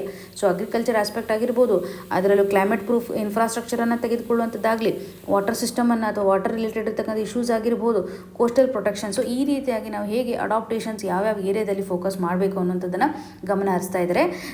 ನಾವಿದು ಆಲ್ರೆಡಿ ಡಿಸ್ಕಸ್ ಮಾಡಿರೋ ಪ್ರಕಾರ ನ್ಯೂ ಕಲೆಕ್ಟಿವ್ ಕ್ವಾಂಟಿಫೈಡ್ ಗೋಲ್ ಅಂತ ನಾವೇನು ಕನ್ಸಿಡರ್ ಮಾಡ್ತೀವಿ. ಸೊ ಇದರಲ್ಲಿ ಫೈನಾನ್ಸ್ನ ಆಸ್ಪೆಕ್ಟ್ನ ಆಧಾರದ ಮೇಲೆ COP30 ನಲ್ಲಿ ಫೋಕಸ್ ಮಾಡ್ತಾ ಇರುವಂಥದ್ದು ಪರ್ಟಿಕ್ಯುಲರ್ಲಿ ನ್ಯೂ ಕಲೆಕ್ಟಿವ್ ಕ್ವಾಂಟಿಫೈಡ್ ಗೋಲ್ ಅಂತ. ಸೊ ಈ ಮೊದಲು ನಾವು ಫೈನಾನ್ಸ್ ಮಾಡಲಿಕ್ಕೆ ಆಗಿರಲಿಲ್ಲ, ಇವಾಗ ಇವರು ಹೆಚ್ಚು ಫೋಕಸನ್ನು ಮಾಡ್ತಾ ಇದ್ದಾರೆ. ಪರ್ಟಿಕ್ಯುಲರ್ಲಿ $300 ಬಿಲಿಯನ್ ಅಷ್ಟು ಆ್ಯನ್ಯುವಲ್ ಬೇಸಿಸ್ ಮೇಲೆ ನಾವು ಈ ಒಂದು ಕ್ಲೈಮೇಟ್ ಫೈನಾನ್ಸ್ ಆಗಿ ಕನ್ಸಿಡರ್ ಮಾಡಬೇಕು ಬೈ 2035 ಅನ್ನುವಂಥ ಒಂದು ಟಾರ್ಗೆಟನ್ನು ಹಾಕ್ಕೊಂಡಿದ್ದೀವಿ. ಅಗೇನ್ ಇದನ್ನು ಟ್ರಿಪಲ್ ಮಾಡಬೇಕು, $1.3 ಟ್ರಿಲಿಯನ್ ಅಷ್ಟು ಮಾಡಬೇಕು, ಅಂದರೆ ಸ್ಕೇಲಪ್ ಮಾಡಬೇಕು ಅನ್ನುವಂಥದ್ದನ್ನು, ಎನ್ಹ್ಯಾನ್ಸ್ ಮಾಡಬೇಕು ಅನ್ನುವಂಥದ್ದನ್ನು ಸಹ ಇಲ್ಲಿ ಫೋಕಸನ್ನು ಮಾಡ್ತಾ ಇದ್ದಾರೆ ಅಂತ ಗಮನಿಸ್ಬೋದು. ಸೊ ಇಲ್ಲಿ ಡೆವಲಪ್ಡ್ ನೇಷನ್ಸ್ಗಳು ಹೆಚ್ಚು ಕಾಂಟ್ರಿಬ್ಯೂಷನ್ ಮಾಡಬೇಕು ಅಂತ ಇವರು ಫೋಕಸನ್ನು ಮಾಡ್ತಾ ಇದ್ದಾರೆ. ಇದೊಂದು ಲಾಂಗ್ ಟರ್ಮ್ ಫೈನಾನ್ಸ್ನ ಕಂಟೆಕ್ಸ್ಟ್ ಅಂತಲೇ ಹೇಳ್ಬೋದು. And as per the COP30 negotiations, ಇವ್ರು ಏನು ಹೇಳ್ತಾ ಇದ್ದಾರೆ, ಯಾವುದೇ ರೀತಿಯಾಗಿ ರಾಷ್ಟ್ರಗಳು ಯೂನಿಲ್ಯಾಟ್ರಲ್ ಡಿಸಿಷನ್ಸನ್ನು ತೆಗೆದುಕೊಳ್ಳುವಂತಿಲ್ಲ. ಅಂದರೆ ಫಾರ್ ಎಕ್ಸಾಂಪಲ್ ಇವಾಗ ಡೆವಲಪ್ಡ್ ನೇಷನ್ಸ್ಗಳು ಕ್ಲೈಮೇಟ್ ರಿಲೇಟೆಡ್ ಇರುವಂತೆ ನಾವು ಎಮಿಷನ್ಸನ್ನು ರೆಡ್ಯೂಸ್ ಮಾಡ್ತೀವಿ, ಕಾರ್ಬನ್ ಇಂಟೆನ್ಸಿವ್ ಆಗಿರ್ತಕ್ಕಂಥ ಗೂಡ್ಸ್ ಮೇಲೆ ಏನಾದರೂ ಟಾರಿಫನ್ನು ಹಾಕಿದರೆ ತಪ್ಪಾಗುತ್ತೆ ಅನ್ನುವಂಥದ್ದಾಗಿ ಹೇಳ್ತಾ ಇದ್ದಾರೆ. ಸೊ ಯಾವುದೇ ರೀತಿಯಾಗಿ ಡೆವಲಪಿಂಗ್ ನೇಷನ್ಸ್ಗಳು ಏನಿದಾವಲ್ಲ ಇವ್ರಿಗೆ ಹಾರ್ಮ್ ಮಾಡಬಾರ್ದು. ಈ ಒಂದು ಕಂಟ್ರಿ ಏನಾದರೂ ಎಕ್ಸ್ಪೋರ್ಟ್ ಮಾಡ್ತಾ ಇರುತ್ತಲ್ಲ ಇವ್ರಿಗೆ ಯಾವುದೇ ರೀತಿಯಾದಂಥ ಹಾರ್ಮ್ ಆಗಬಾರ್ದು ಅನ್ನುವಂಥ ಒಂದು ಪರ್ಪಸನ್ನು ಸಹ ಹೇಳ್ತಾ ಇದ್ದಾರೆ. ಕ್ಲೈಮೇಟ್ ಪಾಲಿಸೀಸನ್ನು ತರುವಂಥ ಸಂದರ್ಭದಲ್ಲಿ ರಿಚ್ ಕಂಟ್ರೀಸ್ಗೂ ಸಹ ಒಂದು ಪರ್ಪಸನ್ನು ಎನ್ಹ್ಯಾನ್ಸ್ ಮಾಡಲಿಕ್ಕೆ ಹೇಳಿದ್ದಾರೆ. ಅಂದರೆ ಸಿಸ್ಟಮ್ಯಾಟಿಕ್ ಡೈಲಾಗ್ಸನ್ನು ಸಹ ಇನಿಷಿಯೇಟ್ ಮಾಡಬೇಕು. ಪರ್ಟಿಕ್ಯುಲರ್ಲಿ ಇವಾಗ ಇಂಟರ್ನ್ಯಾಷನಲ್ ಲೆವೆಲಲ್ಲಿ ಫೈನಾನ್ಸ್ ಇನ್ಸ್ಟಿಟ್ಯೂಷನ್ಸ್ಗಳಾಗಿರ್ಬೋದು, ಇಂಟರ್ನ್ಯಾಷನಲ್ ಟ್ರೇಡ್ ಸೆಂಟರ್ಸ್ಗಳಿರುತ್ತೆ, WTO ಇರುತ್ತೆ, ಇವುಗಳನ್ನೆಲ್ಲ ನಾವು ಕನ್ಸಿಡರ್ ಮಾಡೋದ್ರ ಮುಖಾಂತರ ಸೊ ಇಂಡಿಯಾಗೂ ಇದು ಹೆಲ್ಪ್ ಆಗುತ್ತೆ ಅಂತಲೇ ನಾವು ಗಮನ ಹರಿಸ್ಬೋದು. ಸೊ ಫೈನಲ್ ಆಗಿ ಇಲ್ಲಿರುವಂತಹ ಲ್ಯಾಂಗ್ವೇಜ್ ಅಂತ ನೋಡೋದಾದರೆ ಫೇಸ್ ಔಟ್ ಅಂತಕ್ಕಂಥದ್ದು ಯಾವುದೇ ರೀತಿಯಾಗಿ ಮೆನ್ಷನ್ ಮಾಡಿಲ್ಲ, ಫೇಸ್ ಡೌನು ಮೆನ್ಷನ್ ಮಾಡಿಲ್ಲ, ಟೈಮ್ ಲೈನ್ ಯಾವುದೇ ರೀತಿಯಾಗಿ ಮೆನ್ಷನ್ ಮಾಡಿಲ್ಲ. ಇದರಿಂದ ಡೆವಲಪಿಂಗ್ ನೇಷನ್ಸ್ಗಳು ಅಥವಾ ಗ್ಲೋಬಲ್ ಸೌತ್ ಅಂತ ಏನು ಕರಿತೀವಿ ಇವ್ರಿಗೆ ಸಾಕಷ್ಟು ಬೆನಿಫಿಟ್ ಆಗಿದೆ ಅಂತ ನಾವು ಇಲ್ಲಿ ಗಮನ ಹರಿಸ್ಬೋದು. ಸೊ ಪರ್ಟಿಕ್ಯುಲರ್ಲಿ ನೀವು ನೋಡೋದಾದರೆ ಇಲ್ಲೊಂದು ಬ್ಯಾಲೆನ್ಸ್ಡ್ ಅಪ್ರೋಚನ್ನು ತರಲಿಕ್ಕೆ ಟ್ರೈ ಮಾಡಿದ್ದಾರೆ ಅಂತಲೇ ಹೇಳ್ಬೋದು. COP29 ಎಲ್ಲಿ ನಡೆದಿತ್ತು ಅನ್ನೋದನ್ನು ಕಮೆಂಟ್ ಸೆಕ್ಷನಲ್ಲಿ ಮೆನ್ಷನ್ ಮಾಡಿ. ಬಿಕಾಸ್ ಇವಾಗ ನಿಮ್ಮ COP30 ಕ್ಲಾರಿಟಿ ಇದೆಯಲ್ಲ, COP29 ಎಲ್ಲಿ ನಡೆದಿರುತ್ತೆ ಈ ರೀತಿಯಾಗಿ ಕೇಳ್ಬೋದು.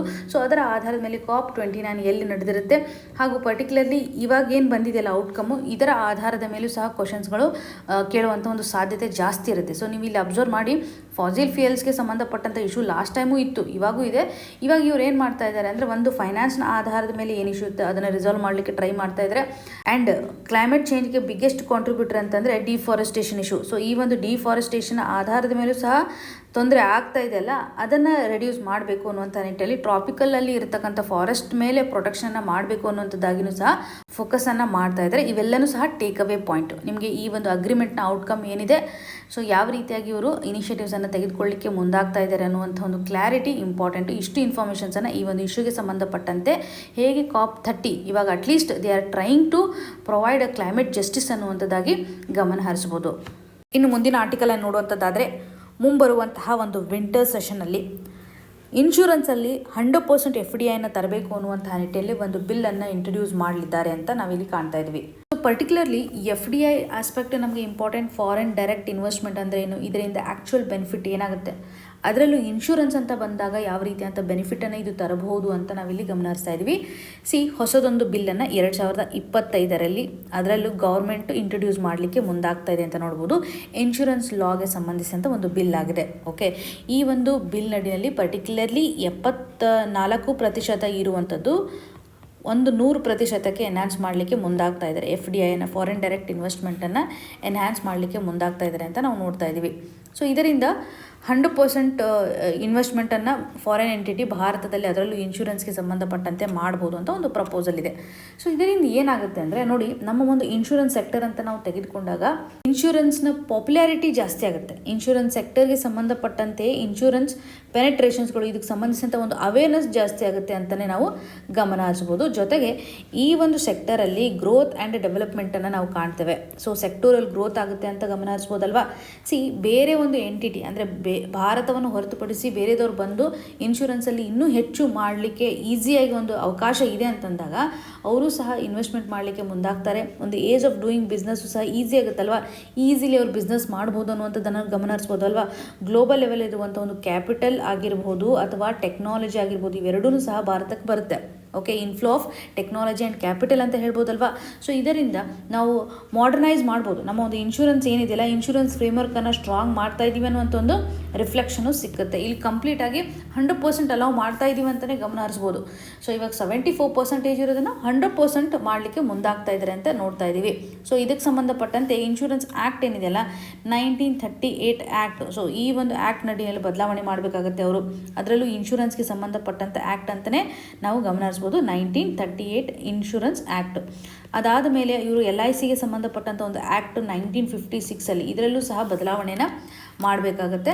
ಹಾಗೂ ಲೈಸೆನ್ಸ್ ಮ್ಯಾಟರ್ ಅಂತ ಬಂದಾಗ, ಇವಾಗ ನೋಡಿ, ಲೈಸೆನ್ಸ್ ಅಂದರೆ ಲೈಫ್ ಇನ್ಶೂರೆನ್ಸ್ ರಿಲೇಟೆಡ್ ಇರತಕ್ಕಂಥ ಆಸ್ಪೆಕ್ಟ್ ಇರುತ್ತೆ, ಅಥವಾ ಜನರಲ್ ಇನ್ಶೂರೆನ್ಸ್ ಅಂತ ನಾವು ಗಮನ ಹರಿಸ್ತೇವೆ, ಹೆಲ್ತ್ ರಿಲೇಟೆಡ್ ಇರತಕ್ಕಂಥ ಇನ್ಶೂರೆನ್ಸ್ ಅಂತ ನೋಡ್ತೇವೆ. ಇಲ್ಲಿ ಒಂದು ಈಸಿ ಎಂಟ್ರಿಯನ್ನು ಅಲೌ ಮಾಡೋದ್ರ ಮುಖಾಂತರ ಅದರಲ್ಲೂ ಇವಾಗ ಯಾವ ರೀತಿಯಾದಂಥ ಒಂದು ಎಕ್ಸ್ಪ್ಯಾನ್ಷನ್ ಜಾಸ್ತಿ ಆಗ್ತದೆ, ಎಲ್ಲರಿಗೂ ಸಹ ಹೆಲ್ತ್ ಅವೇರ್ನೆಸ್ ಜಾಸ್ತಿ ಬರ್ತಾ ಇದೆ. ಅಂದರೆ ಹೆಲ್ತ್ ಸೆಕ್ಟರ್ಗೆ ಸಂಬಂಧಿಸಿದಂಥ ಇನ್ಶೂರೆನ್ಸು ಸಹ ಪ್ರೊವೈಡ್ ಮಾಡುವಂಥದ್ದು ತುಂಬ ಇಂಪಾರ್ಟೆಂಟ್. ಸೊ ಗ್ಲೋಬಲ್ ಲೆವೆಲ್ನಲ್ಲಿ ಒಂದು ಅಟ್ರಾಕ್ಷನ್ ಮಾಡೋದ್ರಿಂದ ಡೆಫಿನೆಟ್ಲಿ ನಮಗೂ ಬೆನಿಫಿಟ್ ಆಗುತ್ತೆ ಅಂತಲೇ ನಾವಿಲ್ಲಿ ಗಮನ ಹರಿಸ್ಬೋದು. ಸೊ ಒಂದು ಟೆಕ್ನಾಲಜಿನ ತರ್ತಾರೆ. ಇವಾಗ already 74% is not a less number, but still ಇದೊಂದು ಗ್ಲೋಬಲ್ ಲೆವೆಲಲ್ಲಿ ಅಟ್ರಾಕ್ಟಿವ್ನೆಸ್ಸನ್ನು ಎನ್ಹಾನ್ಸ್ ಮಾಡುತ್ತೆ. ಹೆಲ್ತ್ ಇನ್ಶೂರೆನ್ಸ್ ಸಂಬಂಧಪಟ್ಟಂತೆ ಒಂದು ಸ್ಟ್ರಾಂಗ್ ಮಾರ್ಕೆಟನ್ನು ಇಲ್ಲಿ ಕ್ರಿಯೇಟ್ ಮಾಡುತ್ತೆ ಅಂತ ಹೇಳ್ಬೋದು. ಸೊ ಅದನ್ನು ಬಿಟ್ಟರೆ there are other concern. For example, ಇವಾಗ ನೋಡಿ, ಡೊಮೆಸ್ಟಿಕ್ ಇನ್ಶೂರೆನ್ಸ್ಗೆ ಇದು ಇಂಪ್ಯಾಕ್ಟ್ ಮಾಡೇ ಮಾಡುತ್ತಲ್ವ. ಆಟೋಮೆಟಿಕ್ಲಿ ಏನಾಗುತ್ತೆ ಅಂದರೆ, ಫಾರಿನ್ ಡೈರೆಕ್ಟ್ ಇನ್ವೆಸ್ಟ್ಮೆಂಟ್ ಅಂತ ಬಂದಾಗ ಡೊಮೆಸ್ಟಿಕ್ ಇನ್ವೆಸ್ಟರ್ಸ್ಗಳು ಏನಿರ್ತಾರಲ್ಲ ಅವ್ರಿಗೆ ಒಂದು ಕಾಂಪಿಟೇಟಿವ್ನೆಸ್ಸನ್ನು ಕ್ರಿಯೇಟ್ ಮಾಡುತ್ತೆ ಅನ್ನೋದು ಒಂದೆಡೆ ಆದರೆ ಅಲ್ವಾ, ಇಲ್ಲಿ ಅವ್ರಿಗೂ ಒಂದು ಥ್ರೆಟ್ಟನ್ನು ಸಹ ಕ್ರಿಯೇಟ್ ಮಾಡುತ್ತೆ. ಅವ್ರಿಗೆ ಒಂದು ಇನ್ಶೂರೆನ್ಸ್ಗೆ ಸಂಬಂಧಪಟ್ಟಂಥ ಇಂಪ್ಯಾಕ್ಟನ್ನು ಸಹ ಇದು ಕ್ರಿಯೇಟ್ ಮಾಡುವಂಥ ಒಂದು ಸಾಧ್ಯತೆ ಇರುತ್ತೆ. ಬಿಕಾಸ್ ರೆಗ್ಯುಲೇಟರಿ ಚಾಲೆಂಜಸ್ಗಳು ಡೆಫಿನೆಟ್ಲಿ ಇರುತ್ತೆ. ಬಿಕಾಸ್ ನೋಡಿ, 100% ನಾವು ಅಲೋ ಮಾಡ್ತಾ ಇದ್ದೀವಿ ಅಂತಂದರೆ ಇಲ್ಲಿ ಓನರ್ಶಿಪ್ಪು, ಈ ರೀತಿಯಂಥ ಪ್ರೈವೇಸಿ ಕನ್ಸರ್ನ್ ಆಗಿರ್ಬೋದು. ಹಾಗೆ ನಮ್ಮ ಒಂದು ಫೈನಾನ್ಸನ್ನು ಅಥವಾ ನಮ್ಮ ಒಂದು ಫೈನಾನ್ಷಿಯಲ್ ಸಿಸ್ಟಮನ್ನು ಫಾರಿನ್ ಕಂಟ್ರೋಲ್ ಮಾಡೋ ಥರ ಆಗುತ್ತೆ. ನಾವು ಜಾಸ್ತಿ 100% ಎಲ್ಲದರಲ್ಲೂ ಕೊಡೋದು ಎಷ್ಟು ಮಟ್ಟಿಗೆ ಸರಿ ಅನ್ನುವಂಥ ಒಂದು ಚಾಲೆಂಜಸ್ಸು ಸಹ ಇಲ್ಲಿರುತ್ತೆ ಅಲ್ವಾ. ಸೊ ಇದರ ಆಧಾರದ ಮೇಲೆ ನಾವು ಗಮನ ಹರಿಸಬೇಕಾಗುತ್ತೆ. FDIಗೆ ಸಂಬಂಧಿಸಿದ ಸಂಬಂಧಿಸಿದಂಥ ಇನಿಷಿಯೇಟಿವನ್ನು ತೆಗೆದುಕೊಳ್ತಾ ಇದ್ದಾರೆ. FDI ಅಂತಂದರೆ ಜನರಲಿ ನೋಡಿ ಅರ್ಥ ಮಾಡ್ಕೊಳ್ಳಿ, ನಮಗೆ ಬೇಸಿಕ್ ಇನ್ಫಾರ್ಮೇಷನ್ ಏನು ಬೇಕಪ್ಪ, FDI ಅಂದರೆ ಏನು, ಫಾರಿನ್ ಡೈರೆಕ್ಟ್ ಇನ್ವೆಸ್ಟ್ಮೆಂಟ್ ಅಂತ ನಾವು ಸಿಂಪಲಾಗಿ ಕರಿತೀವಿ. ಸೊ ವಿದೇಶಿ ಬಂಡವಾಳ ಹೂಡಿಕೆ ಅಂತ ನಾವು ಇಲ್ಲಿ ಗಮನ ಹರಿಸ್ಬೋದು. ಯಾವುದೇ ಒಂದು ಫಾರಿನ್ ಕಂಪನಿ ಅಲ್ವಾ, ಫಾರಿನ್ ಕಂಪನಿ ಆಗಿರ್ಬೋದು ಅಥವಾ ಯಾವುದೇ ಒಬ್ಬ ಇಂಡಿವಿಜುವಲ್ ಆಗಿರ್ಬೋದು ಏನು ಮಾಡುತ್ತೆ ಅಂದರೆ ಭಾರತದಲ್ಲಿ ಇನ್ವೆಸ್ಟ್ಮೆಂಟ್ ಮಾಡಲಿಕ್ಕೆ ಮುಂದಾಗ್ತಾರೆ. ಭಾರತದಲ್ಲಿ ಎಲ್ಲೆಲ್ಲಿ ಇನ್ವೆಸ್ಟ್ ಮಾಡ್ತಾರೆ, ಇವಾಗ ನೋಡಿ ಭಾರತದ ಕೆಲವೊಂದಿಷ್ಟು ಕಂಪನೀಸ್ಗಳಿರುತ್ತೆ. ಸೊ ಇಂಡಿಯನ್ ಕಂಪನೀಸಲ್ಲಿ ಇನ್ವೆಸ್ಟ್ ಮಾಡುವಂಥ ಸಾಧ್ಯತೆ ಇರುತ್ತೆ. ಅಥವಾ ಭಾರತದಲ್ಲಿ ಕೆಲವೊಂದಿಷ್ಟು ಪ್ರಾಜೆಕ್ಟ್ಗಳಿರುತ್ತೆ. ಇವಾಗ ಮೆಟ್ರೋ ಪ್ರಾಜೆಕ್ಟ್ ಅಂತಲೇ ನಾವು ತೆಗೆದುಕೊಂಡಾಗ ಮೆಟ್ರೋ ಪ್ರಾಜೆಕ್ಟಲ್ಲಿ ಫಾರಿನ್ ಎಂಟಿಟೀಸ್ಗಳು ಅಥವಾ ಫಾರಿನ್ ಕಂಪನೀಸ್ಗಳು ಇನ್ವೆಸ್ಟ್ ಮಾಡ್ತಾರೆ. ಸೊ ಯಾವುದೇ ಒಂದು ಬಿಸ್ನೆಸ್ ಆಪರೇಷನನ್ನು ಭಾರತ ಮಾಡ್ತಾ ಇದ್ದರೆ ಈ ಒಂದು ಸಂದರ್ಭದಲ್ಲೂ ಸಹ ಇನ್ವೆಸ್ಟ್ಮೆಂಟ್ ಮಾಡಲಿಕ್ಕೆ ಫಾರಿನ್ ಮೆಂಬರ್ಸ್ಗಳು ಮುಂದಾಗ್ತಾ ಇದ್ದಾರೆ ಅಂತ ಹೇಳ್ಬೋದು. ಇದೊಂದು ಲಾಂಗ್ ಟರ್ಮ್ ಅಪ್ರೋಚ್. ಈಗ ಲಾಂಗ್ ಟರ್ಮಲ್ಲಿ ಇನ್ವೆಸ್ಟ್ ಮಾಡ್ತಾರೆ. ಇದರಿಂದ ಏನಾಗುತ್ತೆ ಅಂದರೆ generally what are the benefits ಅಂತ ಗಮನ ಹರಿಸುವಂಥದ್ದಾದರೆ, ಒಂದು ಕ್ಯಾಪಿಟಲ್ ಫ್ಲೋ ಆಗುತ್ತೆ, ಕ್ಯಾಪಿಟಲ್ ಬರುವಂಥದ್ದು. ಆಮೇಲೆ ಟೆಕ್ನಾಲಜಿ ಒಂದು ಬೇಸಿಕಲಿ ಬರುವಂಥದ್ದಾಗಲಿ, ಸ್ಕಿಲ್ ಸೆಟ್ಸ್ಗೆ ಸಂಬಂಧಪಟ್ಟಂಥ ಒಂದು ಟ್ರೈನಿಂಗ್ ಸಿಗುತ್ತೆ. ಗ್ಲೋಬಲ್ ಲೆವೆಲಲ್ಲಿ ಇರ್ತಕ್ಕಂಥ ಒಂದು ಲಿಂಕೇಜನ್ನು ಸಹ ನಾವು ಗಮನ ಹರಿಸ್ಬೋದು. ಫಾರ್ ಎಕ್ಸಾಂಪಲ್ ಇವಾಗ ನೋಡಿ brown field investment, green field investment, ಬೇರೆ ಬೇರೆ ಫಾರಿನ್ ಕಂಪನೀಸ್ಗಳನ್ನು ಅಟ್ರಾಕ್ಟ್ ಮಾಡೋದಾಗಿ ನಾವು ಇಲ್ಲಿ ಗಮನ ಹರಿಸ್ತಾ ಇದ್ದೀವಿ. ಬಿಕಾಸ್ ನಮಗೆ ಫಂಡ್ನ ಒಂದು ಅವಶ್ಯಕತೆಯೂ ಇದೆ. ಇದರಲ್ಲಿ ಎರಡು ರೀತಿಯಾದಂಥ ರೂಟೀನನ್ನು ನಾವು ಕನ್ಸಿಡರ್ ಮಾಡ್ತೀವಿ. ಅಂದರೆ ಒಂದು ಆಟೋಮೆಟಿಕಲಿ ಇನ್ವೆಸ್ಟ್ ಮಾಡ್ಬೋದು. ಪರ್ಟಿಕ್ಯುಲರ್ಲಿ ಇವಾಗ ನೋಡಿ 100% FDI ಕೊಟ್ಟಿರ್ತಾರೆ. ಈಗ ಟೆಲಿಕಾಮ್ ಸೆಕ್ಟರ್ ಅಂತ ಬಂದಿರುತ್ತೆ. ಈ ಎಕ್ಸಾಂಪಲನ್ನು ತೆಗೆದುಕೊಂಡಾಗ ಆಟೋಮೆಟಿಕ್ಕಾಗಿ ಯಾವುದೇ ರೀತಿಯಾಗಿ ಸರ್ಕಾರದ ಒಂದು ಅಪ್ರೂವಲ್ ತೆಗೆದುಕೊಳ್ಳದೆ, ಯಾವುದೇ ರೀತಿಯಾಗಿ ಸರ್ಕಾರ ಎಸ್ ಅಂತ ಹೇಳಬೇಕಂತ ಅವಶ್ಯಕತೆನೇ ಇಲ್ಲ. ಆಟೋಮೆಟಿಕಲಿ ಅವರು ಇನ್ವೆಸ್ಟ್ಮೆಂಟನ್ನು ಮಾಡಲಿಕ್ಕೆ ಮುಂದಾಗ್ಬೋದು ಅಂತ ಗಮನ ಹರಿಸ್ತೀವಿ. ಗೌರ್ಮೆಂಟ್ ಅಪ್ರೂವಲ್ಲು ಸಹ ತೆಗೆದುಕೊಳ್ಳುವಂಥ ಕೆಲವೊಂದಿಷ್ಟು ಸೆಕ್ಟರ್ಸ್ಗಳಿದ್ದಾವೆ. ಫಾರ್ ಎಕ್ಸಾಂಪಲ್ ಇವಾಗ ಪ್ರಿಂಟ್ ಮೀಡಿಯಾ ಅಂತ ಗಮನ ಹರಿಸ್ಬೋದು, ಅಥವಾ ಡಿಫೆನ್ಸ್ ರಿಲೇಟೆಡ್ ಇರತಕ್ಕಂಥ ಆಸ್ಪೆಕ್ಟ್ ಆಗಿರುತ್ತೆ. ಇವೆಲ್ಲವೂ ಬಂದಾಗ ಗೌರ್ಮೆಂಟ್ನ ಒಂದು ಅಪ್ರೂವಲ್ ಇಂಪಾರ್ಟೆಂಟ್ ಆಗುತ್ತೆ. ಸೊ ಆಟೋಮೆಟಿಕ್ಕಾಗಿ ಮತ್ತು ಗೌರ್ಮೆಂಟ್ನ ಒಂದು ಅಪ್ರೂವಲ್ ರಿಕ್ವೈರ್ಮೆಂಟ್ ಇರ್ತಕ್ಕಂಥ FDIನ ನಾವಿಲ್ಲಿ ಗಮನ ಹರಿಸ್ಬೋದು. ಎಕ್ಸಾಮಿನೇಷನಲ್ಲಿ ಕೇಳ್ತಾರೆ ನಿಮಗೆ, ಅದರ ಆಧಾರದ ಮೇಲೆ ನಾವಿಲ್ಲಿ ಅಬ್ಸರ್ವ್ ಮಾಡಲೇಬೇಕಾಗುತ್ತೆ. ಜನರಲಿ FDI ಅನ್ನುವಂಥದ್ದು ಒಂದು ಲಾಂಗ್ ಟರ್ಮ್ನ ಇನ್ವೆಸ್ಟ್ಮೆಂಟ್ ಆಗಿದೆ ಅಂತ ನೋಡ್ಬೋದು. ಇದು ಹೈ ಸ್ಟೆಬಿಲಿಟಿಯನ್ನು ತರುತ್ತೆ. ಅದರಲ್ಲೂ ಇವಾಗ ಇನ್ಶೂರೆನ್ಸ್ಗೆ ಸಂಬಂಧಪಟ್ಟಂತೆ ನಾವು ನೋಡಿದಾಗ ಲಾಂಗ್ ಟರ್ಮಲ್ಲಿ ಇದು ಡೆಫಿನೆಟ್ಲಿ ನಮಗೆ ಬೆನಿಫಿಟನ್ನು ಕ್ರಿಯೇಟ್ ಮಾಡುತ್ತೆ. ಇವಾಗ ನೋಡಿದ್ವಲ್ಲ, ಕ್ಯಾಪಿಟಲನ್ನು ತರುತ್ತೆ, ತಂತ್ರಜ್ಞಾನವನ್ನು ತರುತ್ತೆ. ಇವಾಗ ಇನ್ವೆಸ್ಟ್ಮೆಂಟ್ ಆಗ್ತಾ ಇದೆ ಅಥವಾ ಬಂಡವಾಳವನ್ನು ಮಾಡ್ತಾ ಇದ್ದಾರೆ ಅಂತಂದರೆ ಆಟೋಮೆಟಿಕ್ಲಿ ಇವಾಗ ಮೂಲಸೌಕರ್ಯಕ್ಕೆ ಸಂಬಂಧಪಟ್ಟಂತೆ ಇನ್ಫ್ರಾಸ್ಟ್ರಕ್ಚರ್ ಆಸ್ಪೆಕ್ಟ್ ಅಂತ ಎನ್ಹಾನ್ಸ್ ಆಗುತ್ತೆ. ಇವಾಗ ನೋಡಿ ಇನ್ಶೂರೆನ್ಸೇ ತೆಗೆದುಕೊಂಡಾಗ ಅದಕ್ಕೆ ರಿಲೇಟೆಡ್ ಇರುವಂಥ ಇನ್ಫ್ರಾಸ್ಟ್ರಕ್ಚರ್ ಅನ್ನು ಸೆಟಪ್ ಮಾಡಬೇಕಾಗುತ್ತೆ. ಇನ್ವೆಸ್ಟ್ಮೆಂಟನ್ನು ಮಾಡ್ತಾರೆ. ಇದರಿಂದ ಹೇಗೆ ಹ್ಯೂಮನ್ ರಿಸೋರ್ಸನ್ನು ಸಹ ಅವ್ರು ಯುಟಿಲೈಸ್ ಮಾಡ್ಕೋಬೇಕಾಗುತ್ತೆ. ಜಾಬನ್ನು ಇದು ಕ್ರಿಯೇಟ್ ಮಾಡ್ದಂಗೆ ಆಗುತ್ತಲ್ವಾ. ಸೊ ಜಾಬನ್ನು ಇಲ್ಲಿ ಕ್ರಿಯೇಟ್ ಮಾಡುತ್ತೆ. ಜಾಬ್ ಕ್ರಿಯೇಟ್ ಆಗಿದೆ ಅಂತಂದರೆ ಲೈವ್ಲಿಹುಡ್ ಚೆನ್ನಾಗಾಗುತ್ತೆ, ಕನ್ಸಂಪ್ಷನ್ ಪ್ಯಾಟರ್ನ್ ಚೆನ್ನಾಗಾಗುತ್ತೆ. ಇದು GDPಯನ್ನು ಸಹ ಇವತ್ತು ಬೂಸ್ಟ್ ಮಾಡುತ್ತೆ ಅಂತ ಹೇಳ್ಬೋದು. ಕ್ಯಾಪಿಟಲನ್ನು ತರೋದ್ರಿಂದ ನಮ್ಮ ಒಂದು ರುಪಿನೂ ಸಹ ಸ್ಟ್ರಾಂಗ್ ಆಗುತ್ತೆ. ಬಿಕಾಸ್ ಒಂದು ಡಾಲರು ಇನ್ಫ್ಲೋ ಆಗೋದನ್ನು ನಾವು ಗಮನ ಹರಿಸ್ತಾ ಇದ್ದೀವಿ. ಸೊ ಟ್ಯಾಕ್ಸ್ ರೆವೆನ್ಯೂ ಸಹ ಆಟೋಮೆಟಿಕ್ಲಿ ಎನ್ಹಾನ್ಸ್ ಆಗುತ್ತೆ. ಬಿಕಾಸ್ ಎಲ್ಲರ ಹತ್ರ ಜಾಬ್ ಇದೆ ಅಂತಂದರೆ, ಅವ್ರಿಗೆ ಲೈವ್ಲಿಹುಡ್ ಸಿಕ್ಕಿದೆ ಅಂತಂದರೆ, ಇನ್ಕಮ್ ಚೆನ್ನಾಗಿ ಬರ್ತಿದೆ ಅಂತಂದರೆ ಸರ್ಕಾರ ಏನು ಮಾಡ್ಬೋದು, ಟ್ಯಾಕ್ಸನ್ನು ವಿಧಿಸ್ಬೋದು. ಸೊ ಈ ಒಂದು ಆಧಾರದ ಮೇಲೆ ನಾವು ನೋಡಿದಾಗ FDI ಈಸ್ ಆಟೋಮೆಟಿಕ್ಲಿ ನಮಗೆ ಬೆನಿಫಿಟನ್ನೇ ಜಾಸ್ತಿ ತರ್ತಾ ಇದೆ ಅಂತಲೇ ಹೇಳ್ಬೋದು. So there are some issues. Because ಲಿಮಿಟೇಷನ್ಸನ್ನು ಸಹ ಯಾಕೆ ಮಾಡ್ತಾರೆ ಅಂತಂದರೆ, ಲಿಮಿಟಿಂಗ್ ಮಾಡೋದ್ರಿಂದ ತುಂಬ ಅಲ್ಲಿ ಮೊನೋಪೋಲಿ ಕ್ರಿಯೇಟ್ ಆಗಬಾರ್ದು ಅನ್ನೋಂಥದ್ದು. ಮತ್ತು ತುಂಬ ಕಂಟ್ರೋಲ್ ಮಾಡುವಂಥ ಸೆಕ್ಟರ್ಸ್ಗಳು ಸಹ ರಿಸ್ಟ್ರಿಕ್ಷನ್ಸನ್ನು ಹಾಕ್ತಾರೆ. ಎಲ್ಲೆಲ್ಲಿ ಲಿಬರ್ಟಿಯನ್ನು ಕೊಡಲಿಕ್ಕೆ ಸಾಧ್ಯತೆ ಇದೆ ಅಲ್ಲಿ ಮಾತ್ರ ಲಿಬರ್ಟಿಯನ್ನು ಕೊಡ್ತಾರೆ ಅಂತ ಗಮನ ಹರಿಸ್ಬೋದು. ನೀವು ಇಲ್ಲಿ ನೋಡಬೇಕಾಗುತ್ತೆ FDI ಅಂದರೆ ಏನು, ಅದರಲ್ಲೂ ಇನ್ಶೂರೆನ್ಸ್ಗೆ ಸಂಬಂಧಪಟ್ಟಂತೆ ಎನ್ಹ್ಯಾನ್ಸ್ ಮಾಡ್ತಾ ಇದ್ದಾರೆ. ಇದರ ಒಂದು ಬೆನಿಫಿಟನ್ನು ಕ್ಲಿಯರ್ ಕಟ್ಟಾಗಿ ಈ ಒಂದು ಇಶ್ಯೂಗೆ ಸಂಬಂಧಿಸಿದಂತೆ ನಾವು ಕನೆಕ್ಟ್ ಮಾಡ್ಬೋದು. ಇದರಿಂದ ಏನು ಬೆನಿಫಿಟ್ ಇದೆ? ಸೊ ಇನ್ಶೂರೆನ್ಸನ್ನು ಹೆಚ್ಚು ಪಾಪ್ಯುಲಾರಿಟಿ ಮಾಡುತ್ತೆ, ಡೀಪನ್ ಮಾಡುತ್ತೆ. ಇದರ ಒಂದು ಪೆನೆಟ್ರೇಷನ್ ಅನ್ನುವಂಥ ಒಂದು ಕ್ಲಾರಿಟಿ ಇಲ್ಲಿ ನಮಗೆ ಇಂಪಾರ್ಟೆಂಟ್ ಆಗುತ್ತೆ. ಮುಂದಿನ ಆರ್ಟಿಕಲ್ಗೆ ಶಿಫ್ಟ್ ಆಗೋದಾದರೆ, no plan to bring bill on Chandigarh says centre ಅಂತ ಕಾಣ್ತಾ ಇದ್ದೀವಿ. ಈ ಒಂದು ಇಶ್ಯೂನ ಜನರಲಿ GS ಪೇಪರ್ 2ಗೆ ಸಂಬಂಧಪಟ್ಟಂತೆ ಗವರ್ನೆನ್ಸ್ ಆಸ್ಪೆಕ್ಟಲ್ಲಿ ಕವರ್ ಮಾಡ್ಬೋದು. ಆರ್ಟಿಕಲ್ 240 ಇಂಪಾರ್ಟೆಂಟು ಎಕ್ಸಾಮಿನೇಷನ್ ಪರ್ಸ್ಪೆಕ್ಟಿವಲ್ಲಿ. ಏನು ಹಂಗಂತಂತೆ ಇದರ ಬಗ್ಗೆ ನಾವು ತಿಳ್ಕೊಳ್ಳೇಬೇಕಾಗುತ್ತೆ. ಆರ್ಟಿಕಲ್ 240 ಅಂದರೆ ಸಂವಿಧಾನದಲ್ಲಿ ಏನು ಮೆನ್ಷನ್ ಮಾಡಿದ್ದಾರೆ ಅಂತ. ಮುಂಬರುವಂತಹ ಒಂದು ವಿಂಟರ್ ಸೆಷನಲ್ಲಿ ಒಂದು ಬಿಲ್ಲನ್ನು ಇಂಟ್ರೊಡ್ಯೂಸ್ ಮಾಡಬೇಕು ಅಂತ ಏನು ಲೋಕಸಭೆ ನವಂಬರ್ 21 ಹೇಳಿದಾಗ, ಈ ಒಂದು ಚಂಡೀಗಢ್ಗೆ ಸಂಬಂಧಪಟ್ಟಂಥ ಒಂದು ಬಿಲ್ಲನ್ನು ಇಂಟ್ರೊಡ್ಯೂಸ್ ಮಾಡಬೇಕು ಅಂತ. ಪರ್ಟಿಕ್ಯುಲರ್ಲಿ ಸಂವಿಧಾನಾತ್ಮಕವಾಗಿ ಚಂಡೀಗಢ್ಗೆ ಸಂಬಂಧಿಸಿದಂಥ ಸ್ಟೇಟಸನ್ನು ಬದಲಾವಣೆ ಮಾಡಬೇಕು ಅನ್ನುವಂಥದ್ದಾಗಿ ಒಂದು ಬಿಲ್ ಇಂಟ್ರೊಡ್ಯೂಸ್ ಮಾಡಬೇಕು ಅಂತ ಸರ್ಕಾರ ಹೇಳಿತ್ತು. ಬಟ್ ಪಂಜಾಬಲ್ಲಿ ಸಾಕಷ್ಟು ಪ್ರೊಟೆಸ್ಟ್ ಆಗಿರೋದ್ರಿಂದ ಇವಾಗ ಮತ್ತೆ ಒಂದು ಕ್ಲಾರಿಫಿಕೇಷನ್ಸನ್ನು ಕೊಡ್ತಾ ಇದ್ದಾರೆ. ಯಾವುದೇ ರೀತಿಯಾಗಿ ಬಿಲ್ಲನ್ನು ತರುವಂಥ ಪ್ಲ್ಯಾನ್ ಇಲ್ಲ. ಸೊ ಮಿನಿಸ್ಟ್ರಿ ಇವಾಗ ಒಂದು ಕ್ಲಾರಿಫಿಕೇಷನನ್ನು ಕೊಡ್ತಾ ಇದ್ದಾರೆ. ಒಂದು ಲಾ ಮೇಕಿಂಗ್ ಪ್ರೊಸೆಸನ್ನು ಸಿಂಪ್ಲಿಫೈ ಮಾಡಬೇಕು ಅನ್ನುವಂಥ ಕನ್ಸಿಡರೇಷನ್ ಮಾತ್ರ ಹೊರತಾಗಿ ಏನು ಚೇಂಜಸನ್ನು ಮಾಡೋದಿಲ್ಲ ಅಂತ ಇವರು ಹೇಳ್ತಾ ಇದ್ದಾರೆ. ಸೊ ಅಡ್ಮಿನಿಸ್ಟ್ರೇಟಿವ್ ಸ್ಟ್ರಕ್ಚರ್ಲಿ ಬದಲಾವಣೆಗೋಸ್ಕರ ಆಗಿರುವಂಥದ್ದು. ಇವಾಗ ಬಿಲ್ಲನ್ನು ನೆಕ್ಸ್ಟ್ ಸೆಷನಲ್ಲಿ ಇಂಟ್ರೊಡ್ಯೂಸ್ ಮಾಡೋಂಗಿಲ್ಲ ಅಂತ ಹೇಳಿಬಿಟ್ಟಿದ್ದಾರೆ. ಇಲ್ಲಿ ನೀವು ಅರ್ಥ ಮಾಡ್ಕೋಬೇಕಾಗಿರೋದು ಏನಂತಂದರೆ, ಈ ಬಿಲ್ಲಲ್ಲಿರುವಂಥ ಇಂಪಾರ್ಟೆಂಟ್ ಪ್ರೊವಿಷನ್ ಏನು ವಯೋಲೇಷನ್ ಮಾಡಲಿಕ್ಕೆ ಟ್ರೈ ಮಾಡ್ತಾ ಇದೆ, ಆರ್ಟಿಕಲ್ 240ಗೆ ಸಂಬಂಧಪಟ್ಟಂತೆ ನಾವು ಇಲ್ಲಿ ಕಾಣ್ಬೋದು.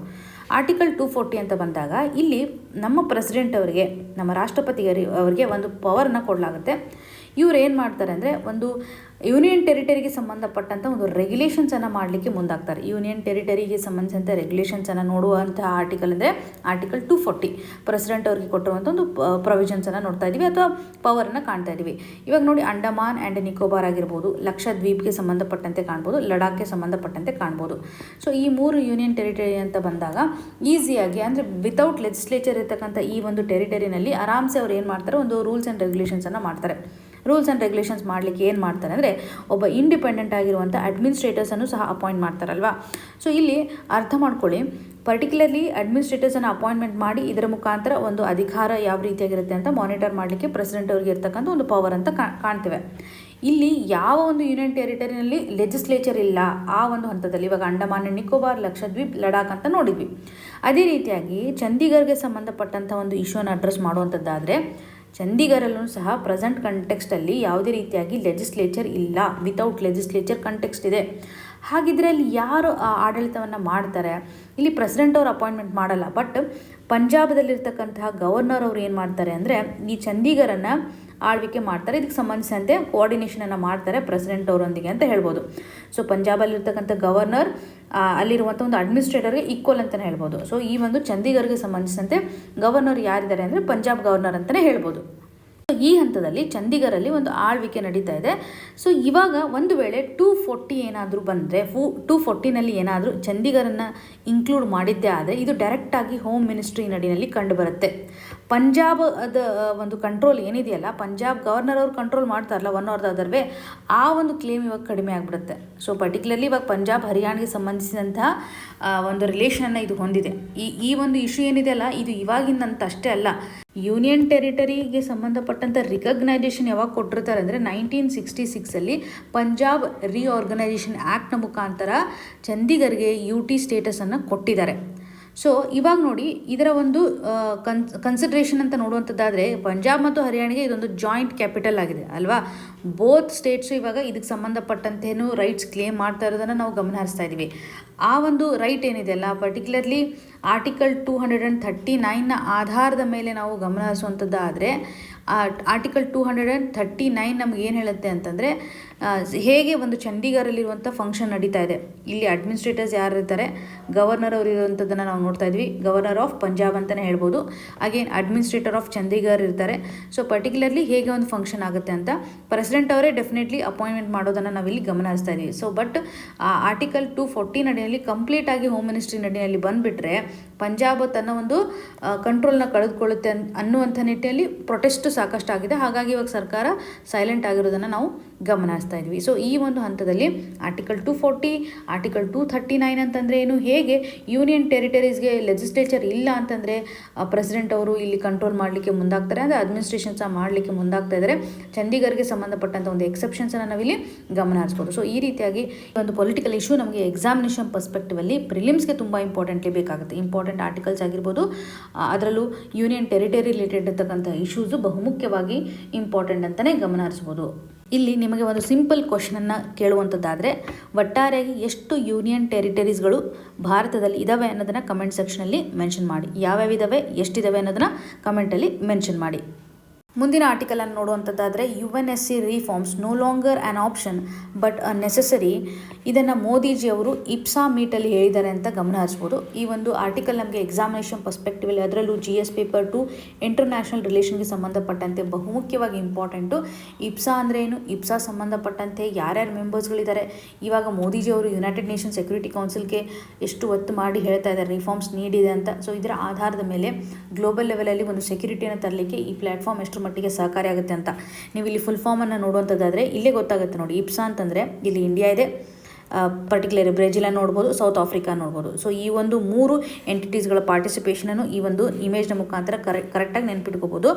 ನೀವು ಇಲ್ಲಿ ನೋಡಿ, ಇಂಡಿಯಾದಿಂದ ಮೋದಿಜಿ ಅವರು ಇದ್ದಾರೆ ಅನ್ನುವಂಥದ್ದನ್ನು ನೋಡ್ಬೋದು. ಸೌತ್ ಆಫ್ರಿಕಾದಿಂದ ಪ್ರೆಸಿಡೆಂಟ್ ಆಗಿರುವಂಥ ಸಿರಿಲ್ ರಾಮ್ಫೋಸಾ ಅನ್ನುವಂಥದ್ದಾಗಲಿ, ಬ್ರೆಜಿಲ್ನ ಪ್ರೆಸಿಡೆಂಟ್ ಆಗಿರುವಂಥ ಲೂಯಿಸ್ ಇನಾಸಿಯೋ ಲೂಲಾ ಡಾ ಸಿಲ್ವಾ ಅವರನ್ನು ಗಮನ ಹರಿಸ್ಬೋದು. ಸೊ ಈ ಒಂದು ಆಧಾರದ ಮೇಲೆ ನಿಮ್ಗೆ ಕ್ಲಾರಿಟಿ ಸಿಕ್ಕಿದೆ. ಇಪ್ಸಾ ಈ ಒಂದು ಹೆಸರಲ್ಲೇ ಹೇಳುತ್ತೆ ನಮಗೆ ಇಪ್ಸಾ ಅಂತಂದರೆ ಏನು, ಯಾವ ರೀತಿ ಅಂತ ಗ್ಲೋಬಲ್ ಪವರ್ಸ್ಗಳು ಇದ್ದಾವೆ ಅಂತ ಇಲ್ಲಿ ಗಮನ ಹರಿಸ್ಬೋದು. 3 ಕಾಂಟಿನೆಂಟ್ನ ಆಧಾರದ ಮೇಲೆ, ಅಂದರೆ ಪರ್ಟಿಕ್ಯುಲರ್ಲಿ ಒಂದು ಡೆಮೋಕ್ರಸಿಗೆ ಸಂಬಂಧಪಟ್ಟಂಥ ರಿಪ್ರೆಸೆಂಟೇಷನ್ಸನ್ನು ಸಹ ನಾವಿಲ್ಲಿ ಕಾಣ್ತಾ ಇದ್ದೀವಿ ಅಂತ. ಇವಾಗ ಯುನೈಟೆಡ್ ನೇಷನ್ಸ್ ಸೆಕ್ಯೂರಿಟಿ ಕೌನ್ಸಿಲ್ಗೆ ಸಂಬಂಧಪಟ್ಟಂಥ ರಿಫಾರ್ಮ್ಸ್ ನೆಸೆಸಿಟಿ ಇದೆ ಅಂತ ಯಾಕೆ ಹೇಳ್ತಾ ಇದ್ದಾರೆ? ಪ್ರಸ್ತುತವಾಗಿ ಗ್ಲೋಬಲ್ ಲೆವೆಲಲ್ಲಿರುವಂತಹ ಚಾಲೆಂಜಸ್ಗಳೇ ತುಂಬ ಡಿಫ್ರೆಂಟ್ ಆಗಿದೆ. ನಾವು ಒರಿಜಿನಲ್ ಸ್ಟ್ರಕ್ಚರ್ ಅಂತ ನಾವು ಏನು ಕನ್ಸಿಡರ್ ಮಾಡ್ತೀವಿ, 5 ಪರ್ಮನೆಂಟ್ ಮೆಂಬರ್ಸ್ಗಳಿದಾವೆ, ಅವ್ರಿಗೆ ಮಾತ್ರ ಯುನೈಟೆಡ್ ನೇಷನ್ ಸೆಕ್ಯೂರಿಟಿ ಕೌನ್ಸಿಲ್ನಲ್ಲಿ ಏನಿದೆ ಒಂದು ವೀಟೋ ಪವರ್ ಇರೋದನ್ನು ನೋಡ್ತಾ ಇದ್ದೀವಿ. ಅದರಲ್ಲೂ ಇವಾಗ ನೋಡಿ, ಎಮರ್ಜಿಂಗ್ ಪವರ್ ಅಂತ ಬಂದಾಗ ಭಾರತನೂ ಒಂದಿದೆ, ಬ್ರೆಜಿಲು ಇದೆ, ಸೌತ್ ಆಫ್ರಿಕಾನು ಕನ್ಸಿಡರ್ ಮಾಡ್ಬೋದಲ್ಲ. ಯಾವುದೇ ರೀತಿಯಾಗಿ ಒಂದು ರಿಪ್ರೆಸೆಂಟೇಷನನ್ನು ಕಾಣ್ತಾ ಇಲ್ಲ. ಕೇವಲ 5 ಪರ್ಮನೆಂಟ್ ಮೆಂಬರ್ಸ್ಗಳಿದೆ. ಸೊ ಯುನೈಟೆಡ್ ನೇಷನ್ ಸೆಕ್ಯೂರಿಟಿ ಕೌನ್ಸಿಲಲ್ಲಿ ಪರ್ಮನೆಂಟ್ ಮೆಂಬರ್ಸ್ಗಳು ಇದೆಲ್ಲ 5 ಆ ಮೆಂಬರ್ಸ್ಗಳ ನೇಮನ್ನು ಕಮೆಂಟ್ ಸೆಕ್ಷನಲ್ಲಿ ಮೆನ್ಷನ್ ಮಾಡಿ ಎಕ್ಸಾಮಿನೇಷನ್ ಪರ್ಸ್ಪೆಕ್ಟಿವಲ್ಲಿ ಬಹುಮುಖ್ಯವಾಗಿ ಇಂಪಾರ್ಟೆಂಟ್. ಈ ರೀತಿಯಾಗಿ ನೀವು ಫ್ಯಾಕ್ಟ್ಸನ್ನು ನೆನ್ಪಿಟ್ಕೊಳ್ಳಿಕ್ಕೆ ಟ್ರೈ ಮಾಡುವಂಥದ್ದು. ಅಟ್ಲೀಸ್ಟ್ ನೀವು ಕಮೆಂಟ್ ಮಾಡಿದರೆ ಯಾರಾದರೂ ಜಸ್ಟ್ ಸ್ಕ್ರೋಲ್ ಮಾಡುವಾಗ ನೋಡ್ತಾರೆ. ಇದರಿಂದ ಈಸಿಯಾಗಿ ರೀಕಾಲ್ ಮಾಡ್ಕೋಬೋದು. ಎಕ್ಸಾಮಿನೇಷನಲ್ಲಿ ರೀಕಲೆಕ್ಷನ್ ಈಸ್ ವೆರಿ ಇಂಪಾರ್ಟೆಂಟು. ಯಾವ ಮೆಂಬರ್ಸ್ ಇದೆ ಅಂತ ಮೆನ್ಷನ್ ಮಾಡಲಿಕ್ಕೆ ಟ್ರೈ ಮಾಡಿ. ಸೊ ಇವಾಗ ನೋಡಿ, ಇಶ್ಯೂ ಏನಿದೆ ನಾವು ನೋಡಿದ್ವಿ, ಇಂಡಿಯಾ, ಬ್ರೆಜಿಲ್, ಸೌತ್ ಆಫ್ರಿಕಾ ಯಾವುದೇ ರೀತಿಯಾಗಿ ರಿಪ್ರೆಸೆಂಟೇಷನನ್ನು ಹೊಂದಿಲ್ಲ. ಇವಾಗ ಇರುವಂಥ 5 ಮೆಂಬರ್ಸ್ಗಳಿಗೆ ರಿಪ್ರೆಸೆಂಟೇಷನ್ ಇದೆ. ವಿಟೋ ಪವರ್ನ ಮಿಸ್ಯೂಸ್ ಮಾಡುವಂಥ ಸಾಧ್ಯತೆ ಇರುತ್ತೆ. ಹಾಗೂ ಯಾವುದೇ ರೀತಿಯಾದಂಥ ಗ್ಲೋಬಲ್ ಲೆವೆಲಲ್ಲಿ ಇರುವಂಥ ಕ್ರೈಸಿಸ್ಗೆ ಹೋಲಿಸ್ಟಿಕ್ ಆಗಿ ಅವರು ರೆಸ್ಪಾನ್ಸನ್ನು ಮಾಡ್ತಾರೆ, ಸ್ಲೋ ರೆಸ್ಪಾನ್ಸನ್ನು ಕೊಡ್ತಾ ಇದ್ದಾರೆ. ಹಾಗೂ ಇನ್ಇಕ್ವಿಟಬಲ್ ಪವರ್ ಸ್ಟ್ರಕ್ಚರ್ ಇಲ್ಲಿದೆ ಅಂತ ಕ್ಲಿಯರಾಗಿ ಗೊತ್ತಾಗುತ್ತೆ. ಅದರಲ್ಲೂ ಗ್ಲೋಬಲ್ ಸೌತ್ ಅನ್ನುವಂಥದ್ದು ಏನಿದೆಯಲ್ಲ ಇಲ್ಲಿ ಇಲ್ಲ. ಯಾಕೆಂದರೆ ಗ್ಲೋಬಲ್ ಸೌತ್ ಅಂತ ಬಂದಾಗ ಡೆವಲಪಿಂಗ್ ನೇಷನ್ಸ್ಗಳಂತ ನಾವು ಇಲ್ಲಿ ಗಮನ ಹರಿಸ್ಬೋದು. ಸೊ ಈ ಒಂದು ಆಧಾರದ ಮೇಲೆ ಗ್ಲೋಬಲ್ ಸೌತ್ನ ಒಂದು ರಿಪ್ರೆಸೆಂಟೇಷನ್ ಇಲ್ಲಿ ಇಲ್ಲ. ಹಾಗಾಗಿ ಸರಿಯಾದಂಥ ಒಂದು ಲಾಂಗ್ ಸ್ಟ್ಯಾಂಡನ್ನು ತೆಗೆದುಕೊಳ್ಬೇಕು ಅಂತಂದರೆ ಭಾರತದ ಒಂದು ಪರ್ಮನೆಂಟ್ ಮೆಂಬರ್ಶಿಪ್ಪನ್ನು ಸಹ ಇವರು ಫೋಕಸನ್ನು ಮಾಡ್ತಾ ಇದ್ದಾರೆ. ಸೊ ಭಾರತ ಇವತ್ತು ಒಂದು ಪರ್ಮನೆಂಟ್ ಮೆಂಬರ್ಶಿಪ್ಗೆ ಅಪ್ರೋಚ್ ಮಾಡ್ತಾ ಇದ್ದಾರೆ. ಸೊ ಇದರಲ್ಲೂ ಆ ವೀಟೋ ಪವರ್ಗೆ ಸಂಬಂಧಿಸಿದಂಥ ಇಶ್ಯೂಸನ್ನು ಸಹ ನಾವು ಹೋಗಲಾಡಿಸ್ಬೋದು ಲಾಂಗ್ ಟರ್ಮಲ್ಲಿ ಅಂತ ಗಮನಿಸ್ತಾ ಇದ್ವಿ. ಇವಾಗ ನೋಡಿ, ಇವಾಗ ಎಮರ್ಜಿಂಗ್ ಪ್ಲ್ಯಾಟ್ಫಾರ್ಮ್ ಅಂತ ನೋಡ್ತಾ ಇದೀವಲ್ವಾ, ಇಪ್ಸಾ ಮೀಟಿಂಗ್ ನಡೆಯಲ್ಲಿ ಪರ್ಟಿಕ್ಯುಲರ್ಲಿ ಈ ಒಂದು ಗ್ರೂಪಿಂಗ್ ಏನನ್ನು ಫೋಕಸ್ ಮಾಡ್ತಾ ಇದ್ದಾರೆ, ಇವು 3 ಡೆಮೋಕ್ರಸೀಸನ್ನು ರಿಪ್ರೆಸೆಂಟೇಷನ್ ಮಾಡ್ತಕ್ಕಂಥದ್ದು, ಗ್ಲೋಬಲ್ ಲೆವೆಲಲ್ಲಿ ಒಂದು ಎಕಾನಮಿಯನ್ನು ಸಹ ಹೊಂದಿದೆ, 3 ಕಾಂಟಿನೆಂಟಿಂದ ಕನೆಕ್ಟ್ ಮಾಡುವಂಥ ಒಂದು ಇಶ್ಯೂ ಇದೆ ಅಲ್ವಾ. ಸೊ ಇಲ್ಲಿ ಇವರು ಫೋಕಸ್ ಮಾಡ್ತಾ ಇರುವಂಥದ್ದು ಏನಂದರೆ ಸೌತ್ ಟು ಸೌತ್ ಕೋಆಪ್ರೇಷನ್ಗೆ ಆಧಾರದ ಮೇಲೆ ಇಲ್ಲಿ ಫೋಕಸನ್ನು ಮಾಡ್ತಾ ಇದ್ದಾರೆ.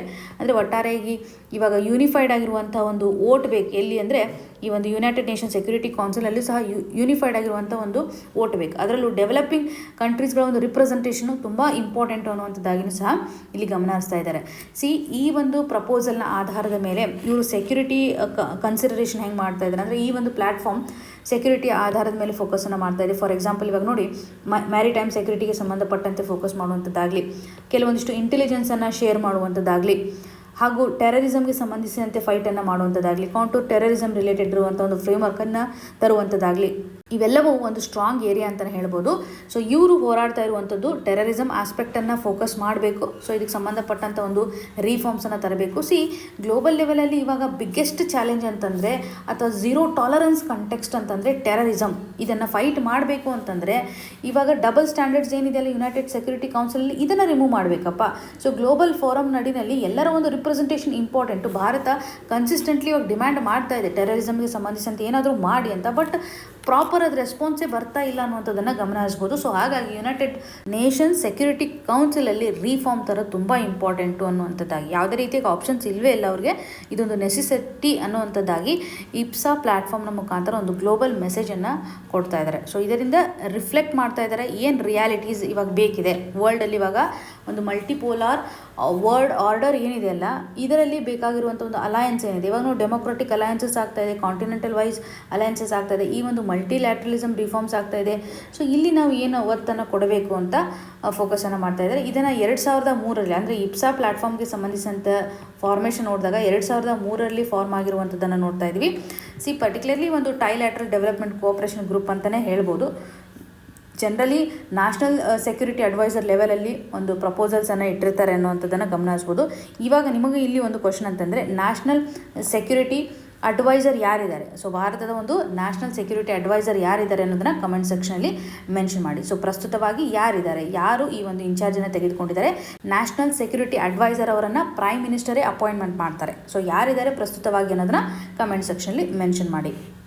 ಇನ್ನು ಮುಂದಿನ article, the future of health lies in harmony ಅಂತ ಕಾಣ್ತಾ ಇದ್ದೀವಿ. ಈ ಒಂದು ಇಶ್ಯೂ ನೋಡಿ, GS ಪೇಪರ್ 2 ನಡಿನಲ್ಲಿ ಹೆಲ್ತ್ ರಿಲೇಟೆಡ್ ಇರತಕ್ಕಂಥ ಇಶ್ಯೂಸನ್ನು ಅಡ್ರೆಸ್ ಮಾಡುವಾಗ, ಹೆಲ್ತ್ ಸೆಕ್ಟರ್ ಆಸ್ಪೆಕ್ಟ್ ಅಂತ ಅಡ್ರೆಸ್ ಮಾಡುವಾಗ ವೆರಿ ಇಂಪಾರ್ಟೆಂಟ್ ಇಶ್ಯೂನ ಇಲ್ಲಿ ಆಥರ್ ಅವರು ಹೇಳ್ತಾ ಇದ್ದಾರೆ. ಹಾರ್ಮನಿಯ ಮುಖಾಂತರ ನಾವು ಹೇಗೆ ಹೆಲ್ತ್ ರಿಲೇಟೆಡ್ ಇರುವಂಥ ಇಶ್ಯೂಸನ್ನು ಫ್ಯೂಚರ್ ಡೇಸಲ್ಲಿ ರಿಸಾಲ್ವ್ ಮಾಡ್ಬೋದು. Why this harmony is important, ಯಾವ ಒಂದು ಕಂಟೆಕ್ಸ್ಟ್ ನಡಿನಲ್ಲಿ ಇವರು ಹಾರ್ಮನಿಗೆ ಸಂಬಂಧಪಟ್ಟಂತೆ ಮಾತಾಡ್ತಾ ಇದ್ದಾರೆ ಅನ್ನೋದನ್ನು ನೋಡಬೇಕು. ಆರ್ಟಿಕಲ್ ಒಂದು ಕಂಟೆಕ್ಸ್ಟ್ ಅಂತಲೇ ನಾವು ನೋಡುವಂಥದ್ದಾದರೆ, ಇವಾಗ ನೋಡಿ ಆಗಸ್ಟ್ 2023ನಲ್ಲಿ ಗ್ಲೋಬಲ್ ಲೆವೆಲಲ್ಲಿ ಒಂದು ಸಮಿಟ್ ಆಗಿರೋದನ್ನು ನೋಡ್ತಾ ಇದ್ವಿ. WHO ಒಂದು ಗ್ಲೋಬಲ್ ಸಮಿಟನ್ನು ಟ್ರೆಡಿಷ್ನಲ್ ಮೆಡಿಸನ್ಗೆ ಸಂಬಂಧಿಸಿದಂತೆ ಮಾಡಿರುವಂಥದ್ದು. ಸೊ 2023ನಲ್ಲಿ ಮಾಡಿದ್ದಾರೆ. ಇವಾಗ 2025ನಲ್ಲಿ ಸೆಕೆಂಡ್ ಸಮಿಟ್ ಆಗುವಂಥ ಒಂದು ಸಾಧ್ಯತೆ ಇದೆ. ಓಕೆ, ಸೆಕೆಂಡ್ ಸಮಿಟ್ ಆಗುತ್ತೆ, ಅದರಲ್ಲೂ ಡಿಸೆಂಬರ್ ಮಂತಲ್ಲಿ ಆಗುತ್ತೆ.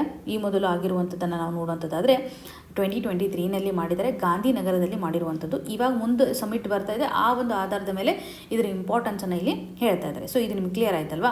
ಸೊ ಇಲ್ಲಿ ನಿಮಗೆ ಕೇಳುವಂಥ ಒಂದು ಸಾಧ್ಯತೆ ಇರುತ್ತೆ, WHO ಮಾಡಿರುವಂತಹ ಒಂದು ಟ್ರೆಡಿಷನಲ್ ಮೆಡಿಸಿನ್ ಸಮಿಟ್ ಎಲ್ಲಿ ಆಗುತ್ತೆ ಅಥವಾ ಸೆಕೆಂಡ್ ಸಮಿಟ್ ಎಲ್ಲಿ ಆಗುವಂಥ ಒಂದು ಸಾಧ್ಯತೆ ಇರುತ್ತೆ. ಇದರ ಔಟ್ಕಮ್ಮು ಮುಂದಿನ ದಿನಗಳಲ್ಲಿ ನಾವು ಗಮನ ಹರಿಸುವಂಥದ್ದು.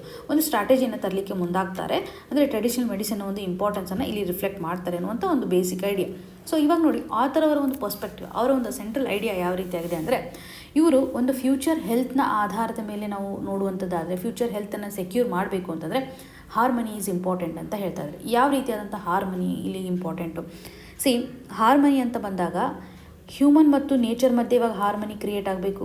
ಓಕೆ, ನೇಚರ್ ಹಾಗೂ ಹ್ಯೂಮನ್ ಮಧ್ಯೆ ಒಂದು ಹಾರ್ಮನಿ ಇರಬೇಕು ಅನ್ನುವಂಥದ್ದನ್ನು ಹೇಳ್ತಾ ಇದ್ದಾರೆ.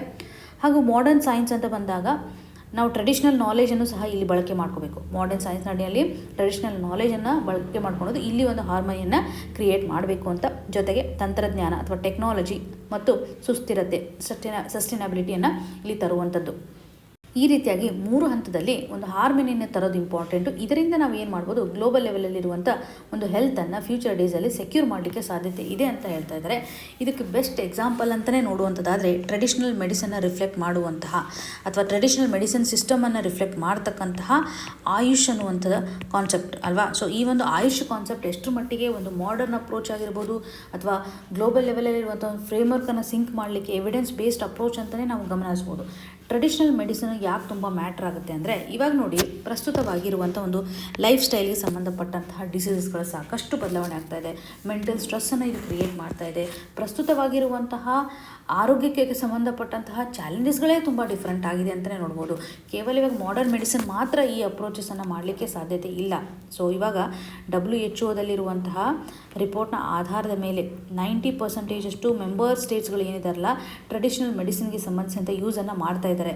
ಸೊ ಇಲ್ಲಿ ಪರ್ಟಿಕ್ಯುಲರ್ಲಿ ಅಂದರೆ ಫಸ್ಟ್ ಲೈನ್ ಆಫ್ ಕೇರ್ ಆಗಿ ಇದು ಆ್ಯಕ್ಟ್ ಮಾಡುತ್ತೆ. ಅಂದರೆ ಫಸ್ಟ್ ಏನಾದರೂ ಡಿಸೀಸ್ ಅಂತ ಬಂದಿರುವಂಥ ಸಂದರ್ಭದಲ್ಲಿ ಟ್ರೆಡಿಷನಲ್ ಮೆಡಿಸಿನ್ ಸಾಕಷ್ಟು ಸಹಕಾರಿ ಮಾಡ್ತಾ ಇರೋದನ್ನು ನೋಡ್ತಾ ಇದ್ವಿ. ಸಾಕಷ್ಟು ಲೋ ಮಿಡಲ್ ಇನ್ಕಮ್ ಕಂಟ್ರೀಸ್ಗಳಿಗೆ ಇದು ಬೆನಿಫಿಟನ್ನು ತರ್ತಾ ಇದೆ. ಇವಾಗ ನೋಡಿ ಟ್ರೆಡಿಷನಲ್ ಮೆಡಿಸಿನ್ಸನ್ನು ನಾವು ಇವತ್ತು ಫೋಕಸ್ ಮಾಡ್ತಾ ಇದ್ದೀವಿ ಅಂತಂದರೆ ಆಟೋಮೆಟಿಕ್ಲಿ ಇದರಿಂದ ಏನು ಬೆನಿಫಿಟ್ ಆಗುತ್ತೆ, ಬಯೋಡೈವರ್ಸಿಟಿಗಳ ಕನ್ಸರ್ವೇಷನ್ ಆಗೋದನ್ನು ನೋಡ್ತಾ ಇದ್ದೀವಿ. ಕೆಲವು ಪ್ಲಾಂಟ್ಸ್ಗಳು ಬೆನಿಫಿಟ್ ಜಾಸ್ತಿ ಇರುತ್ತೆ ಅಥವಾ ಮೆಡಿಸಿನಲ್ ಆ್ಯನಿಮಲ್ಸ್ಗಳು ಇರುತ್ತೆ. ಸೊ ಇವುಗಳನ್ನು ಕನ್ಸರ್ವೇಷನ್ ಮಾಡಲಿಕ್ಕೆ ಮನುಷ್ಯ ಮುಂದಾಗ್ತಾನೆ, ಅದರಿಂದ ಅವ್ನ ಬೆನಿಫಿಟ್ ಇದೆ ಅಂತ ಆಟೋಮೆಟಿಕ್ಲಿ ಬಯೋಡೈವರ್ಸಿಟಿ ಕನ್ಸರ್ವೇಷನ್ ಇಲ್ಲಿ ಆಗುತ್ತೆ ಅಂತ ನೋಡ್ಬೋದು. ನ್ಯೂಟ್ರಿಷನ್ನು ಸಹ ಇದು ಪ್ರೊವೈಡ್ ಮಾಡುತ್ತೆ ಮತ್ತು ಫುಡ್ ಸೆಕ್ಯೂರಿಟಿಯನ್ನು ಸಹ ಒದಗಿಸುತ್ತೆ. ಆ್ಯಂಡ್ ಲೈವ್ಲಿಹುಡ್ಗೆ ಸಂಬಂಧಪಟ್ಟಂತೆಯೂ ಸಹ ಮತ್ತು ಹಾಲಿಸ್ಟಿಕ್ ಆಗಿರುವಂಥ ಒಂದು ಹೆಲ್ತನ್ನು ಲಾಂಗ್ ಟರ್ಮಲ್ಲಿ ಹೆಲ್ತ್ ಚೆನ್ನಾಗಿರಲಿಕ್ಕೆ ಸಹಕಾರಿಯಾಗುತ್ತೆ ಅಂತ ಹೇಳ್ಬೋದು. ಇದೆಲ್ಲನೂ ಸಹ ಟ್ರೆಡಿಷನಲ್ ಮೆಡಿಸಿನ್ಗೆ ಸಂಬಂಧಿಸಿದಂಥ ಒಂದು ಕಾಂಟ್ರಿಬ್ಯೂಷನ್ ಅಂತ ಗಮನ ಹರಿಸಬಹುದು. ಸೊ ಇಲ್ಲಿ ನೋಡಿ ಈ ಒಂದು ಟ್ರೆಡಿಷನಲ್ ಮೆಡಿಸಿನಿಂದ ಪರ್ಟಿಕ್ಯುಲರ್ಲಿ ಇರುವಂಥ ಒಂದು ಮಾರ್ಕೆಟ್ ಅಥವಾ ಆಯುಷಿಂದ ಇರತಕ್ಕಂಥ ಮಾರ್ಕೆಟ್ $43.4 ಬಿಲಿಯನ್ ಇದೆ. ಓಕೆ, ಅದರಿಂದ ನಿಮ್ಗೆ ಅರ್ಥ ಆಗುತ್ತೆ ಎಷ್ಟರ ಮಟ್ಟಿಗೆ ಈ ಒಂದು ಪ್ರಿವೆಂಟಿವ್ ಆಗಿರುವಂಥ ಪರ್ಸನಲೈಸ್ಡ್ ಕೇರ್ ಏನಿದೆಲ್ಲ ಹೆಲ್ತ್ ಮಾಡೆಲ್ಸ್ಗೆ ಎಷ್ಟು ಮಟ್ಟಿಗೆ ಸಿಂಕನ್ನು ಕ್ರಿಯೇಟ್ ಮಾಡ್ತಾ ಇದೆ, ಮಾರ್ಕೆಟ್ ವ್ಯಾಲ್ಯೂವನ್ನು ಸಹ ಎನ್ಹಾನ್ಸ್ ಮಾಡ್ತಾ ಇದೆ ಅಂತ ಹೇಳ್ಬೋದು. ಸೊ ಗ್ಲೋಬಲ್ ಲೆವೆಲಲ್ಲಿಯೂ ಸಹ ಇದರ ಒಂದು ಅವಶ್ಯಕತೆ ಇವಾಗ WHO ಸಹ ರಿಕಗ್ನೈಸೇಷನ್ ಮಾಡಿರೋ ಪ್ರಕಾರ ಈ ಒಂದು ಸಮಿಟಲ್ಲಿ ಅಡ್ರೆಸ್ ಮಾಡ್ತಾ ಇದ್ದಾರೆ ಅನ್ನುವಂಥದ್ದನ್ನು ಹೇಳ್ಬೋದು. ಇವಾಗ WHO ಪರ್ಟಿಕ್ಯುಲರ್ಲಿ ಈ ಒಂದು ಗ್ಲೋಬಲ್ ಟ್ರೆಡಿಷನಲ್ ಮೆಡಿಸಿನ್ ಸೆಂಟರನ್ನು ಓಪನ್ ಮಾಡಿದೆ. ಎಲ್ಲಿ ಮಾಡಿದ್ದಾರೆ? It's very important. ಯಾವ ಒಂದು ಏರಿಯಾದಲ್ಲಿ ಗ್ಲೋಬಲ್ ಟ್ರೆಡಿಷನಲ್ ಮೆಡಿಸಿನ್ ಸೆಂಟರನ್ನು ನಾವು ಕಾಣ್ತಾ ಇದ್ದೀವಿ, WHO global traditional medicine centre. So ಇಲ್ಲಿ ಪರ್ಟಿಕ್ಯುಲರ್ಲಿ ಇದು ಫಂಕ್ಷನ್ ಏನಂತಂದರೆ ಒಂದು ರಿಸರ್ಚನ್ನು ಮಾಡುವಂಥದ್ದಾಗಲಿ, ಅಂದರೆ ಈ ಒಂದು ಟ್ರೆಡಿಷನಲ್ ಮೆಡಿಸಿನ್ಗೆ ಸಂಬಂಧಿಸಿದಂತೆ ಒಂದು ಲೋಕಲ್ ಹೆರಿಟೇಜ್ ಯಾವ ರೀತಿಯಾಗಿದೆ, ಸಸ್ಟೈನಬಿಲಿಟಿಯನ್ನು ಪರ್ಟಿಕ್ಯುಲರ್ಲಿ ಒಂದು ಟ್ರೆಡಿಷನಲ್ ಮೆಡಿಸಿನ್ ಆಸ್ಪೆಕ್ಟನ್ನು ಹೋಲಿಸ್ಟಿಕ್ಕಾಗಿ ಕವರ್ ಮಾಡಲಿಕ್ಕೆ ಈ ಒಂದು ಪ್ಲ್ಯಾಟ್ಫಾರ್ಮ್ ಸಹಕಾರ ಆಗುತ್ತೆ. ಅಂದರೆ ರಿಸರ್ಚನ್ನು ಮಾಡಲಿಕ್ಕೆ ಈ ಒಂದು ಸೆಂಟರ್ ನಮಗೆ ಬಹುಮುಖ್ಯವಾಗಿ ಹೆಲ್ಪ್ ಆಗುತ್ತೆ. ಎಲ್ಲಿ ಕಂಡು ಬರುತ್ತೆ, ಟ್ರೆಡಿಷನಲ್ ಮೆಡಿಸಿನ್ಗೆ ಸಂಬಂಧಪಟ್ಟಂತೆ ಈ ಒಂದು ಸೆಂಟರ್ ಎಲ್ಲಿ ಕಂಡು ಬರುತ್ತೆ ಮೆನ್ಷನ್ ಮಾಡಿ, ಬಿಕಾಸ್ ಇದು ಪೊಟೆನ್ಷಿಯಲ್ ಕ್ವಶನ್ ಬರುವಂಥ ಸಾಧ್ಯತೆ ಜಾಸ್ತಿ ಇದೆ. ಹಾಗಾಗಿ ಯಾವ ಸೆಂಟರ್ ಅನ್ನೋದನ್ನು ಕಮೆಂಟ್ ಸೆಕ್ಷನಲ್ಲಿ ಮೆನ್ಷನ್ ಮಾಡಿ, ಯಾವ ಏರಿಯಾದಲ್ಲಿ ಸೆಂಟರ್ ಇದೆ ಅಂತ. ಇವಾಗ ಭಾರತದೊಂದು ಇನಿಷಿಯೇಟಿವ್ ಅಂತಲೂ ನೋಡಿದಾಗ ಆಯುಷ್ ರಿಲೇಟೆಡ್ ಇರುವಂತೆ ಸಾಕಷ್ಟು ಒಂದು ಗ್ಲೋಬಲ್ ಲೆವೆಲಲ್ಲಿ ಸ್ಟ್ಯಾಂಡರ್ಡ್ಸನ್ನು ಕ್ರಿಯೇಟ್ ಮಾಡಲಿಕ್ಕೂ ಮುಂದಾಗ್ತಾ ಇರೋದನ್ನು ನೋಡ್ತಾ ಇದ್ದೀವಿ. ಈ ಒಂದು ಪ್ಲ್ಯಾಟ್ಫಾರ್ಮ್ನ ಮುಖಾಂತರ, ಗಾಂಧಿನಗರದಲ್ಲಿರುವಂಥ ಪ್ಲ್ಯಾಟ್ಫಾರ್ಮ್ನ ಮುಖಾಂತರನೂ ಸಹ ಗುಜರಾತ್ ಡಿಕ್ಲರೇಷನ್ ಅಂತಲೇ ನಾವು ಹೇಳ್ತೇವೆ. ಗುಜರಾತ್ ಡಿಕ್ಲರೇಷನ್ಗೆ ಸಂಬಂಧಪಟ್ಟಂತೆ ಬಯೋಡೈವರ್ಸಿಟಿ ಪ್ರೊಟೆಕ್ಷನ್ ಆಗಿರ್ಬೋದು, ಡಿಜಿಟಲ್ ಇನೋವೇಷನ್ಸನ್ನು ತರುವಂಥದ್ದಾಗಲಿ, ಹೇಗೆ ಸೈಂಟಿಫಿಕ್ ವ್ಯಾಲಿಡೇಷನ್ಸನ್ನು ತರಬೇಕು, ಇಕ್ವಿಟಬಲ್ ಎಕ್ಸಸ್, ಈ ರೀತಿಯಾದಂಥ ಇಶ್ಯೂಸನ್ನು ಸಹ ಆಲ್ರೆಡಿ ಅಡ್ರೆಸ್ ಮಾಡಿದೆ. ಈ ಮುಂದೆ ಬರುವಂತಹ ಒಂದು ಸೆಕೆಂಡ್ ಸಮಿಟ್ ನಡಿನಲ್ಲಿ 2025ನಲ್ಲಿರುವಂಥ ಒಂದು ಸಮಿಟಲ್ಲಿ ಸಹ WHO ಒಂದು 10 ಇಯರ್ ಸ್ಟ್ರಾಟಜಿಯನ್ನು ತರಲಿಕ್ಕೆ ಮುಂದಾಗ್ತಾ ಇದೆ ಅಂತಲೇ ನಾವು ಗಮನ ಹರಿಸ್ಬೋದು. ಈ ಒಂದು ಸ್ಟ್ರಾಟಜಿನಲ್ಲಿ 2025 to 34 ಈ ಒಂದು ಸ್ಟ್ರಾಟಜಿಯನ್ನು ತರುವಂಥದ್ದು ರೀಸ್ಟೋರಿಂಗ್ ಬ್ಯಾಲೆನ್ಸ್ ಅನ್ನುವಂಥದ್ದಾಗಿ the science and practice of health and well being ಅನ್ನುವಂಥ ಒಂದು ಅಪ್ರೋಚ್ನ ಮುಖಾಂತರ, ಒಂದು ಥೀಮ್ನ ಮುಖಾಂತರ science and practice of health and well being ಅನ್ನುವಂಥ ಒಂದು ಆಸ್ಪೆಕ್ಟ್ನ ಆಧಾರದ ಮೇಲೆ ಒಂದು ಥೀಮನ್ನು ಇಟ್ಕೊಂಡು ಟ್ರೆಡಿಷನಲ್ ಮೆಡಿಸಿನ್ಗೆ ಸಂಬಂಧಿಸಿದಂತೆ ಗ್ಲೋಬಲ್ ಲೆವೆಲಲ್ಲಿ ಒಂದು ಅವೇರ್ನೆಸ್ಸನ್ನು ತರಲಿಕ್ಕೆ ಮುಂದಾಗ್ತಾ ಇದ್ದಾರೆ ಅಂತಲೇ ಹೇಳ್ಬೋದು. ಈ ಒಂದು ಇಶ್ಯೂ ಹೇಗೆ ಹಾರ್ಮನಿಯನ್ನು ತರೋದ್ರ ಮುಖಾಂತರ ನಮಗೆ ಫ್ಯೂಚರ್ ಡೇಸಲ್ಲಿ ಬೆನಿಫಿಟ್ ಇದೆ ಅಂತ ಆಥರ್ ಅವರು ಎಂಫಸಿಸ್ ಮಾಡ್ತಾರೆ. ಈ ಒಂದು ಇಶ್ಯೂ ಪರ್ಟಿಕ್ಯುಲರ್ಲಿ ಮೇನ್ಸಲ್ಲಿ ಬೇಕಾಗುವಂತಹ ಡೈಮೆನ್ಷನ್ಸನ್ನು ಕವರ್ ಮಾಡುತ್ತೆ. ಮುಂದಿನ ಒಂದು ಇಶ್ಯೂನ ನೋಡುವಂಥದ್ದಾದರೆ the letter has won but the spirit has not lost ಅನ್ನುವಂಥದ್ದಾಗಿ ಕಾಣ್ಬೋದು. ಈ ಒಂದು ಆರ್ಟಿಕಲ್ನಲ್ಲಿ ಆಥರ್ ಅವರು ರೀಸೆಂಟಾಗಿ ಒಂದು ಪ್ರೆಸಿಡೆನ್ಷಿಯಲ್ ರೆಫರೆನ್ಸ್ ಇದೆಯಲ್ಲ, ಅದರ ಆಧಾರದ ಮೇಲೆ ಸಂವಿಧಾನಾತ್ಮಕವಾಗಿರುವಂತಹ ಮೊರಾಲಿಟಿ ಯಾವ ರೀತಿಯಾಗಿದೆ, ಫೇರ್ನೆಸ್ ಯಾವ ರೀತಿಯಾಗಿದೆ ಅನ್ನುವಂಥ ಒಂದು ಕ್ವಶನ್ ಮಾರ್ಕನ್ನು ಇಲ್ಲಿ ಕ್ರಿಯೇಟ್ ಮಾಡ್ತಾ ಇದ್ದಾರೆ. ನಮ್ಮ ಒಂದು ರಾಷ್ಟ್ರಪತಿ ಹುದ್ದೆ ಆಗಿರ್ಬೋದು ಅಥವಾ ಗವರ್ನರ್ಗೆ ಸಂಬಂಧಪಟ್ಟಂಥ ಒಂದು ಹುದ್ದೆಯನ್ನು ನೋಡುವಂಥದ್ದಾದರೆ ಇವರ ಒಂದು ಫಂಕ್ಷನ್, ಇವರ ಒಂದು ಕಾರ್ಯ ಒಂದು ಏನು ನಡೀತಾ ಇದೆ ಅದರ ಆಧಾರದ ಮೇಲೆ ಆರ್ಟಿಕಲಲ್ಲಿ ಎಕ್ಸಾಮಿನೇಷನನ್ನು ಮಾಡ್ತಾ ಇದ್ದಾರೆ. ನಿಜವಾಗ್ಲೂ ಅವರು ಸಂವಿಧಾನಾತ್ಮಕವಾಗಿ ಫಂಕ್ಷನ್ಸ್ ಮಾಡುವಂತಹ ನಿಟ್ಟಿನಲ್ಲಿ ರಬ್ಬರ್ ಆ್ಯಂಡ್ ಸ್ಟ್ಯಾಂಪ್ ಅಂತ ಕನ್ಸಿಡರ್ ಮಾಡ್ತಾ ಇದ್ದೀವ, ಅಥವಾ ನಾವು ಮೊರಾಲಿಟಿಯನ್ನು ಇಲ್ಲಿ ಎನ್ಶೋರ್ ಮಾಡ್ತಾ ಇದ್ದೀವ, ಫೇರ್ನೆಸ್ಸನ್ನು ತರ್ತಾ ಇದ್ದೀವ, ಅಥವಾ ಯಾವುದೇ ರೀತಿಯಾದಂತಹ ಒಂದು ಪಾರ್ಟಿಸನ್ಶಿಪ್ಪನ್ನು ಇಲ್ಲಿ ಫಾಲೋ ಮಾಡ್ತಾ ಇದ್ದೀವ ಇಲ್ವಾ ಅನ್ನೋದನ್ನು ನಾವು ಗಮನ ಹರಿಸಬೇಕಾಗುತ್ತೆ. ಇವಾಗ 16th ಪ್ರೆಸಿಡೆನ್ಷಿಯಲ್ ರೆಫರೆನ್ಸ್ ಡಿಸಿಷನ್ ಅಂತ ನಾವು ನೋಡಿದಾಗ ಸುಪ್ರೀಂ ಕೋರ್ಟ್ ಡಿಸಿಷನನ್ನು ಕೊಟ್ಟಿದೆ. ಟೈಮ್ ಲೈನ್ ಯಾವುದೇ ರೀತಿಯಾಗಿ ಮಾಡಬಾರ್ದು ಅಥವಾ ಯಾವುದೇ ರೀತಿಯಾಗಿ ರಿಸ್ಟ್ರಿಕ್ಷನ್ಸನ್ನು ಹಾಕಲಿಕ್ಕೆ ಸಂವಿಧಾನಾತ್ಮಕವಾಗಿ ಸುಪ್ರೀಂ ಕೋರ್ಟ್ಗೆ ಏನು ಪ್ರೊವಿಷನ್ಸ್ ಇಲ್ಲ ಅಥವಾ ಯಾವುದೇ ರೀತಿಯಾದಂಥ ಪವರು ಇಲ್ಲ ಅನ್ನುವಂಥದ್ದಾಗಿಯೂ ಹೇಳ್ತಾ ಇದೆ. ಬಟ್ ಗವರ್ನರ್ ಅವರಾಗಿರ್ಬೋದು, ಪ್ರೆಸಿಡೆಂಟ್ ಆಗಿರಬಹುದು, ಬಿಲ್ಲನ್ನು ಸಂಬಂಧಪಟ್ಟಂತೆ ಆ್ಯಕ್ಷನ್ ತೆಗೆದುಕೊಳ್ಳುವಾಗ ಯಾವುದೇ ರೀತಿಯಾಗಿ ಆ್ಯಕ್ಷನ್ ತೆಗೆದುಕೊಂಡಿಲ್ಲ ಅಂದರೆ ರೀಸನ್ಸನ್ನು ಕೊಡಬೇಕು. ಒಂದು ವೇಳೆ ಕೊಡಲಿಲ್ಲ ಅಂತಂದರೆ ಇವಾಗ ಜುಡಿಷಿಯಲ್ ರಿವ್ಯೂವಿನ ಆಧಾರದ ಮೇಲೆ ಅವರು ಇಂಟರ್ಫಿಯರ್ ಆಗ್ಬೋದು ಅಂತ ಹೇಳಿದ್ದಾರೆ ಅಲ್ವಾ. ನಾವು ಇದ್ರ ಬಗ್ಗೆ ನೋಡಿದ್ವಿ ರೀಸೆಂಟ್ಲಿ, ಈ ಒಂದು ವಿಷಯಕ್ಕೆ ಸಂಬಂಧಪಟ್ಟಂಥ ಚರ್ಚೆಯನ್ನು ಮಾಡಿದ್ವಿ. ಕನ್ಕ್ಲೂಷನ್ ಆಗಿದೆ. ಇವಾಗ ಆಥರ್ ಅವರು ಹೇಳ್ತಾ ಇರುವಂಥದ್ದು ಏನಂತಂದರೆ letter of law, spirit of law, ಇವೆರಡೂ ಒಂದು ಕಾನ್ಫ್ಲಿಕ್ಟನ್ನು ಹೇಗೆ ಇಲ್ಲಿ ಕ್ರಿಯೇಟ್ ಮಾಡಬೇಕು. ಇವಾಗ ಆಲ್ರೆಡಿ ನಮ್ಮ ಲಾ ಏನು ಹೇಳ್ತಾ ಇದೆ ಅನ್ನುವಂಥ ಒಂದು ಕ್ವಶನ್ ಮಾರ್ಕ್ ಆದರೆ, ಇನ್ನೊಂದು ಸಂವಿಧಾನದಲ್ಲಿ ಇರತಕ್ಕಂಥ ಒಂದು ಸ್ಪಿರಿಟ್ ಏನನ್ನು ಹೇಳುತ್ತೆ ಅನ್ನೋದಾಗಿ ನಾವಿಲ್ಲಿ ಗಮನಿಸ್ಬೋದು. ಇವಾಗ ರಾಷ್ಟ್ರಪತಿ ಆಗಿರ್ಬೋದು, ಗವರ್ನರ್ ಅವರ ಒಂದು ಹುದ್ದೆಯನ್ನು ಕನ್ಸಿಡರ್ ಮಾಡಿದಾಗ ಅವರು ಪ್ಯಾಸಿವ್ ಆಗಿ ಆ್ಯಕ್ಟ್ ಮಾಡ್ತಾ ಇದ್ದಾರಾ ಅಥವಾ ಯಾವುದಾದ್ರೂ ಒಂದು ಪೊಲಿಟಿಕಲ್ ಅಜೆಂಡಾವನ್ನು ಇಟ್ಕೊಂಡಿದ್ದಾರೆ ಅನ್ನುವಂಥ ಕ್ವಶನ್ ಮಾರ್ಕ್ಸ್ಗಳು ಬರುತ್ತೆ. ಅವರು ತಮ್ಮ ಒಂದು ಪದವಿ ಅಂತ ಬಂದಾಗ ಕಾನ್ಸ್ಟಿಟ್ಯೂಷನಲ್ ವ್ಯಾಲ್ಯೂಸ್ಗಳನ್ನು ಅವರು ಫಾಲೋ ಮಾಡಬೇಕಾಗತ್ತೆ. ಸಂವಿಧಾನದಲ್ಲಿರ್ತಕ್ಕಂಥ ಒಂದು ಸ್ಪಿರಿಟನ್ನು ಅಥವಾ ಅಲ್ಲಿರುವಂಥ ಒಂದು ಘನತೆಯನ್ನು ಎತ್ತಿ ಹಿಡಿಯುವಂಥ ಒಂದು ಕಾರ್ಯ ಯಾರ್ದಿರುತ್ತೆ ಅಂದರೆ ಪ್ರೆಸಿಡೆಂಟ್ ಮತ್ತು ಗವರ್ನರ್ ಅವರ ಒಂದು ಹುದ್ದೆ ಅಂತಲೇ ಹೇಳ್ಬೋದು. ಸಂವಿಧಾನಾತ್ಮಕವಾಗಿರುವಂಥ ವ್ಯಾಲ್ಯೂ ಅಥವಾ ತತ್ವಗಳನ್ನು ಅವರು ಎತ್ತಿ ಹಿಡಿಬೇಕಾಗತ್ತೆ. ಇವಾಗ ಏನಾಗುತ್ತೆ ಅಂದರೆ ಕಾನ್ಸ್ಟಿಟ್ಯೂಷನಲ್ಲಿ ಅವ್ರಿಗಿರುವಂತಹ ಈ ಒಂದು ಪ್ರಿವಿಲೇಜ್ ಅಂತ ನೋಡಿದಾಗ, ಇವಾಗ ಸಡನ್ನಾಗಿ ಒಂದು ಬಿಲ್ ಅಂತ ಬಂದಾಗ ಯಾವುದೇ ರೀತಿಯಾಗಿ ಆ್ಯಕ್ಷನ್ನ ತೆಗೆದುಕೊಂಡಿದ್ದಿಲ್ಲ ಅಥವಾ ಪೊಲಿಟಿಕಲಿ ಅವರು ಏನಾದರೂ ಅಜೆಂಡಾ ಇಟ್ಕೊಂಡು ಆ್ಯಕ್ಟ್ ಮಾಡ್ತಾರೆ, ಇವೆಲ್ಲವೂ ಸಹ ಕ್ವಶನ್ ಮಾರ್ಕನ್ನು ಕ್ರಿಯೇಟ್ ಮಾಡುತ್ತಲ್ಲ. ರೆಫ್ಯೂಸಲ್ ಮಾಡ್ತಕ್ಕಂಥ ಒಂದು ಬಯಾಸ್ ಏನಿದೆಯಲ್ಲ ಅದು ಸಹ ಸಂವಿಧಾನಾತ್ಮಕವಾಗಿ ರಾಂಗ್ ಅಂತ ಹೇಳ್ಬೋದಲ್ವಾ. ಬಿಕಾಸ್ ನೋಡಿ, ಸ್ಟೇಟ್ ಗೌರ್ಮೆಂಟಲ್ಲಿ ಸರಿಯಾದಂಥ ಒಂದು ಆಡಳಿತಾತ್ಮಕ ವ್ಯವಸ್ಥೆ ನಡಿಬೇಕು, ಅಲ್ಲಿ ಸರಿಯಾದಂಥ ಒಂದು ಅಡ್ಮಿನಿಸ್ಟ್ರೇಷನ್ ನಡಿಬೇಕು ಅಂತಂದರೆ ಅವ್ರಿಗೆ ಏನು ರಿಕ್ವೈರ್ಮೆಂಟ್ ಇರುತ್ತೆ ಅದರ ಆಧಾರದ ಮೇಲೆ ಒಂದು ಕಾನೂನನ್ನು ತರಲಿಕ್ಕೆ ಮುಂದಾಗ್ತಾ ಇದ್ದಾರೆ. ಈ ಒಂದು ಕಾನೂನು ಆಗುವಂಥ ಸಂದರ್ಭದಲ್ಲಿ ಗವರ್ನರ್ ಅವರು ಹರ್ಡಲ್ಸನ್ನು ಕ್ರಿಯೇಟ್ ಮಾಡಿದೆ, ಇದೆಷ್ಟು ಮಟ್ಟಿಗೆ ಸರಿ ಅನ್ನುವಂಥ ಒಂದು ಕ್ವಶನ್ ಮಾರ್ಕ್ ಅಲ್ವಾ. ಇದರ ಆಧಾರದ ಮೇಲೆ ಹಿಸ್ಟಾರಿಕಲಿ ಕೆಲವೊಂದಿಷ್ಟು ಎಕ್ಸಾಂಪಲ್ಸ್ಗಳನ್ನು ಅಥವಾ ಕಾನ್ಸ್ಟಿಟ್ಯೂಷನಲ್ ಮೊರಾಲಿಟಿಯನ್ನು ಎತ್ತಿ ಇಡ್ತಕ್ಕಂಥ ಎಕ್ಸಾಂಪಲ್ಸ್ಗಳನ್ನು ಸಹ ಆಥರ್ ಅವರು ಎಂಫಸಿಸ್ ಮಾಡ್ತಾ ಇದ್ದಾರೆ. ಅದರಲ್ಲೂ ಪ್ರೆಸಿಡೆಂಟ್ ಆಗಿರ್ತಕ್ಕಂಥ ವೆಂಕಟರಾಮನ್ ಅವರು ಇರುವಂಥ ಒಂದು ಸಂದರ್ಭದಲ್ಲಿ ಅವರು ಯಾವ ರೀತಿಯಾಗಿ ಅದರಲ್ಲೂ PM ಸಂಬಂಧಿಸಿದಂತಹ ಇಶ್ಯೂಸನ್ನು ರಿಸಾಲ್ವ್ ಮಾಡಲಿಕ್ಕೆ ಮುಂದಾಗಿರುವಂಥದ್ದು, ಅಥವಾ ಅವರು ಒಂದು ಕಾನ್ಫಿಡೆನ್ಷಿಯಾಲಿಟಿಯನ್ನು ಯಾವ ರೀತಿಯಾಗಿ ಮೆನ್ಷನ್ ಮಾಡಿದರು, ಸೊ ಅವರು ಹೇಗೆ ಒಂದು ಸಂವಿಧಾನಾತ್ಮಕವಾದಂಥ ತತ್ವಗಳನ್ನು ಎತ್ತಿ ಹಿಡಿದ್ರು, ಎಷ್ಟು ಅವ್ರು ಫರ್ಮ್ ಆಗಿದ್ದರು. ಸೊ ಈವನ್ ರಾಜೀವ್ ಗಾಂಧಿ ಇದ್ದಿರುವಂಥ ಒಂದು ಸಂದರ್ಭದಲ್ಲಿ ಅವರು ಎಷ್ಟೊಂದು ಪವರ್ಫುಲ್ ಆಗಿರುವಂಥದ್ದು ಇದ್ದರು ಅಂದರೆ ಪ್ರೆಸಿಡೆಂಟ್ ಅವರು ತಮ್ಮೊಂದು ಸ್ಥಾನಕ್ಕೆ ಸಂಬಂಧಪಟ್ಟಂಥ ಒಂದು ಕಾನ್ಸ್ಟಿಟ್ಯೂಷನಲ್ ಫೇರ್ನೆಸ್ಸನ್ನು ತೋರಿಸಿರುವಂಥದ್ದಾಗಿ ನಾವು ಗಮನಿಸ್ಬೋದು. ಸೊ ಸಮ್ಟೈಮ್ಸ್ ಏನಾಗುತ್ತೆ ಅಂದರೆ ಪ್ರೆಸಿಡೆಂಟ್ ಅವರು ಸಹ ಒಂದು ಕಾನ್ಸ್ಟಿಟ್ಯೂಷನಲ್ ಫೇರ್ನೆಸ್ಸನ್ನು ತೋರಿಸೋದು ಇಂಪಾರ್ಟೆಂಟ್ ಆಗುತ್ತೆ. ಆಲ್ವೇಸ್ ಒಂದು ನ್ಯೂಟ್ರಲ್ ಅಥವಾ ಝೀರೋ ಪೊಲಿಟಿಕ್ಸನ್ನು ಅವರು ಫಾಲೋ ಮಾಡಬೇಕಾಗತ್ತೆ. ಸೊ ಅವರ ಒಂದು ಹುದ್ದೆಗೆ ಸಂಬಂಧಪಟ್ಟಂತಹ ಪ್ರೀವಿಯಸ್ ಕಾಂಟೆಕ್ಸ್ಟನ್ನು ಸಹ ಪ್ರೆಸಿಡೆಂಟ್ ಅವರ ಒಂದು ಸಂದರ್ಭದಲ್ಲಿ, ಈವನ್ ಪ್ರೆಸಿಡೆಂಟ್ ನಾರಾಯಣ್ ಅವರ ಒಂದು ಸಂದರ್ಭದಲ್ಲೂ ಸಹ ಅವರು ಹೇಳಿರುವಂತಹ ಕಾನ್ಸ್ಟಿಟ್ಯೂಷನಲ್ ಫೇರ್ನೆಸ್ಸನ್ನು ನಾವಿಲ್ಲಿ ಗಮನಿಸ್ಬೋದು. ಹೇಗೆ ಅವರು ಇವಾಗ ಗೌರ್ಮೆಂಟಿಗೆ ಕೆಲವೊಂದಿಷ್ಟು ಬಿಲ್ಸ್ಗಳನ್ನು ಡಿಸ್ಮಿಸ್ ಮಾಡುವಂಥದ್ದಾಗಲಿ, ರಿಟರ್ನ್ ಮಾಡುವಂಥದ್ದಾಗಲಿ, ಇವುಗಳನ್ನೆಲ್ಲವೂ ಸಹ ಎಂಫಸಿಸ್ ಮಾಡ್ತಾ ಇದ್ದಾರೆ.